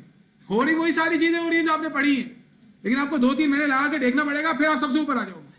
उन लोगों से जिन लोगों ने पढ़ा नहीं है, उनसे, उनके मुकाबले में आप बहुत ज्यादा एक्सेल करोगे। लेकिन अगर आप वही काम पूरे जिंदगी करते रहो तो ये कोई सही चीज नहीं है। या तो आप जॉब के अंदर स्विचिंग करें बहुत ज्यादा, और ये अच्छा नहीं समझा जाता कंपनीज में कि बहुत स्विच करता है, लेकिन उनको तो अपने काम से मतलब है ना। आप उनको काम अच्छा करके दे दो तो हो जाएगी कहानी। सही। अभी जैसे एक फर्म में मैं जाता हूँ, एक जो है वो बंदा काम करता है, उसकी 1.5 लाख रुपए सैलरी है। सही, पूरा दिन वहीं बैठा रहता है वो 10 बजे आता है और फिर जाने का टाइम नहीं होता उसका। जॉब में ये भी चीज भी है, फाइनेंस या टैक्स की जॉब हो, ऑडिट की जॉब हो, जाने का टाइम नहीं है। जबकि वो जो मेरा दूसरा दोस्त है, जो चार्टर्ड अकाउंटेंट है, उसकी अर्निंग का हिसाब नहीं है, और वो किसी का नौकर भी नहीं है। तो हमारे पास क्वालिफाई करने के बाद ये दोनों चॉइसेस होंगी, लेकिन आप लोगों को कुछ अरसा जॉब में लगाना चाहिए।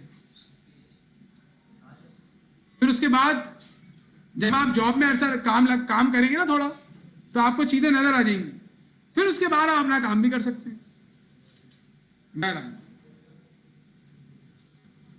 ओके, अब इसके हमें बनानी है एंट्रीज।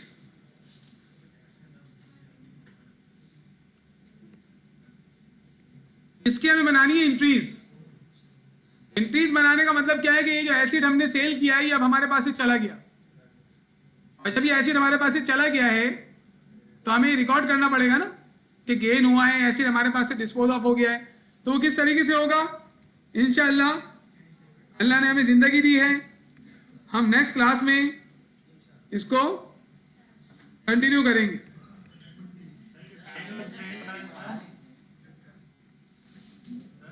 हाँ, प्रोसीड जो है ना वो डिस्पोजल वैल्यू है जो हमें मिला है, वो प्रोसीड फ्रॉम सेल कैश इतना हमें कस्टमर से मिला है।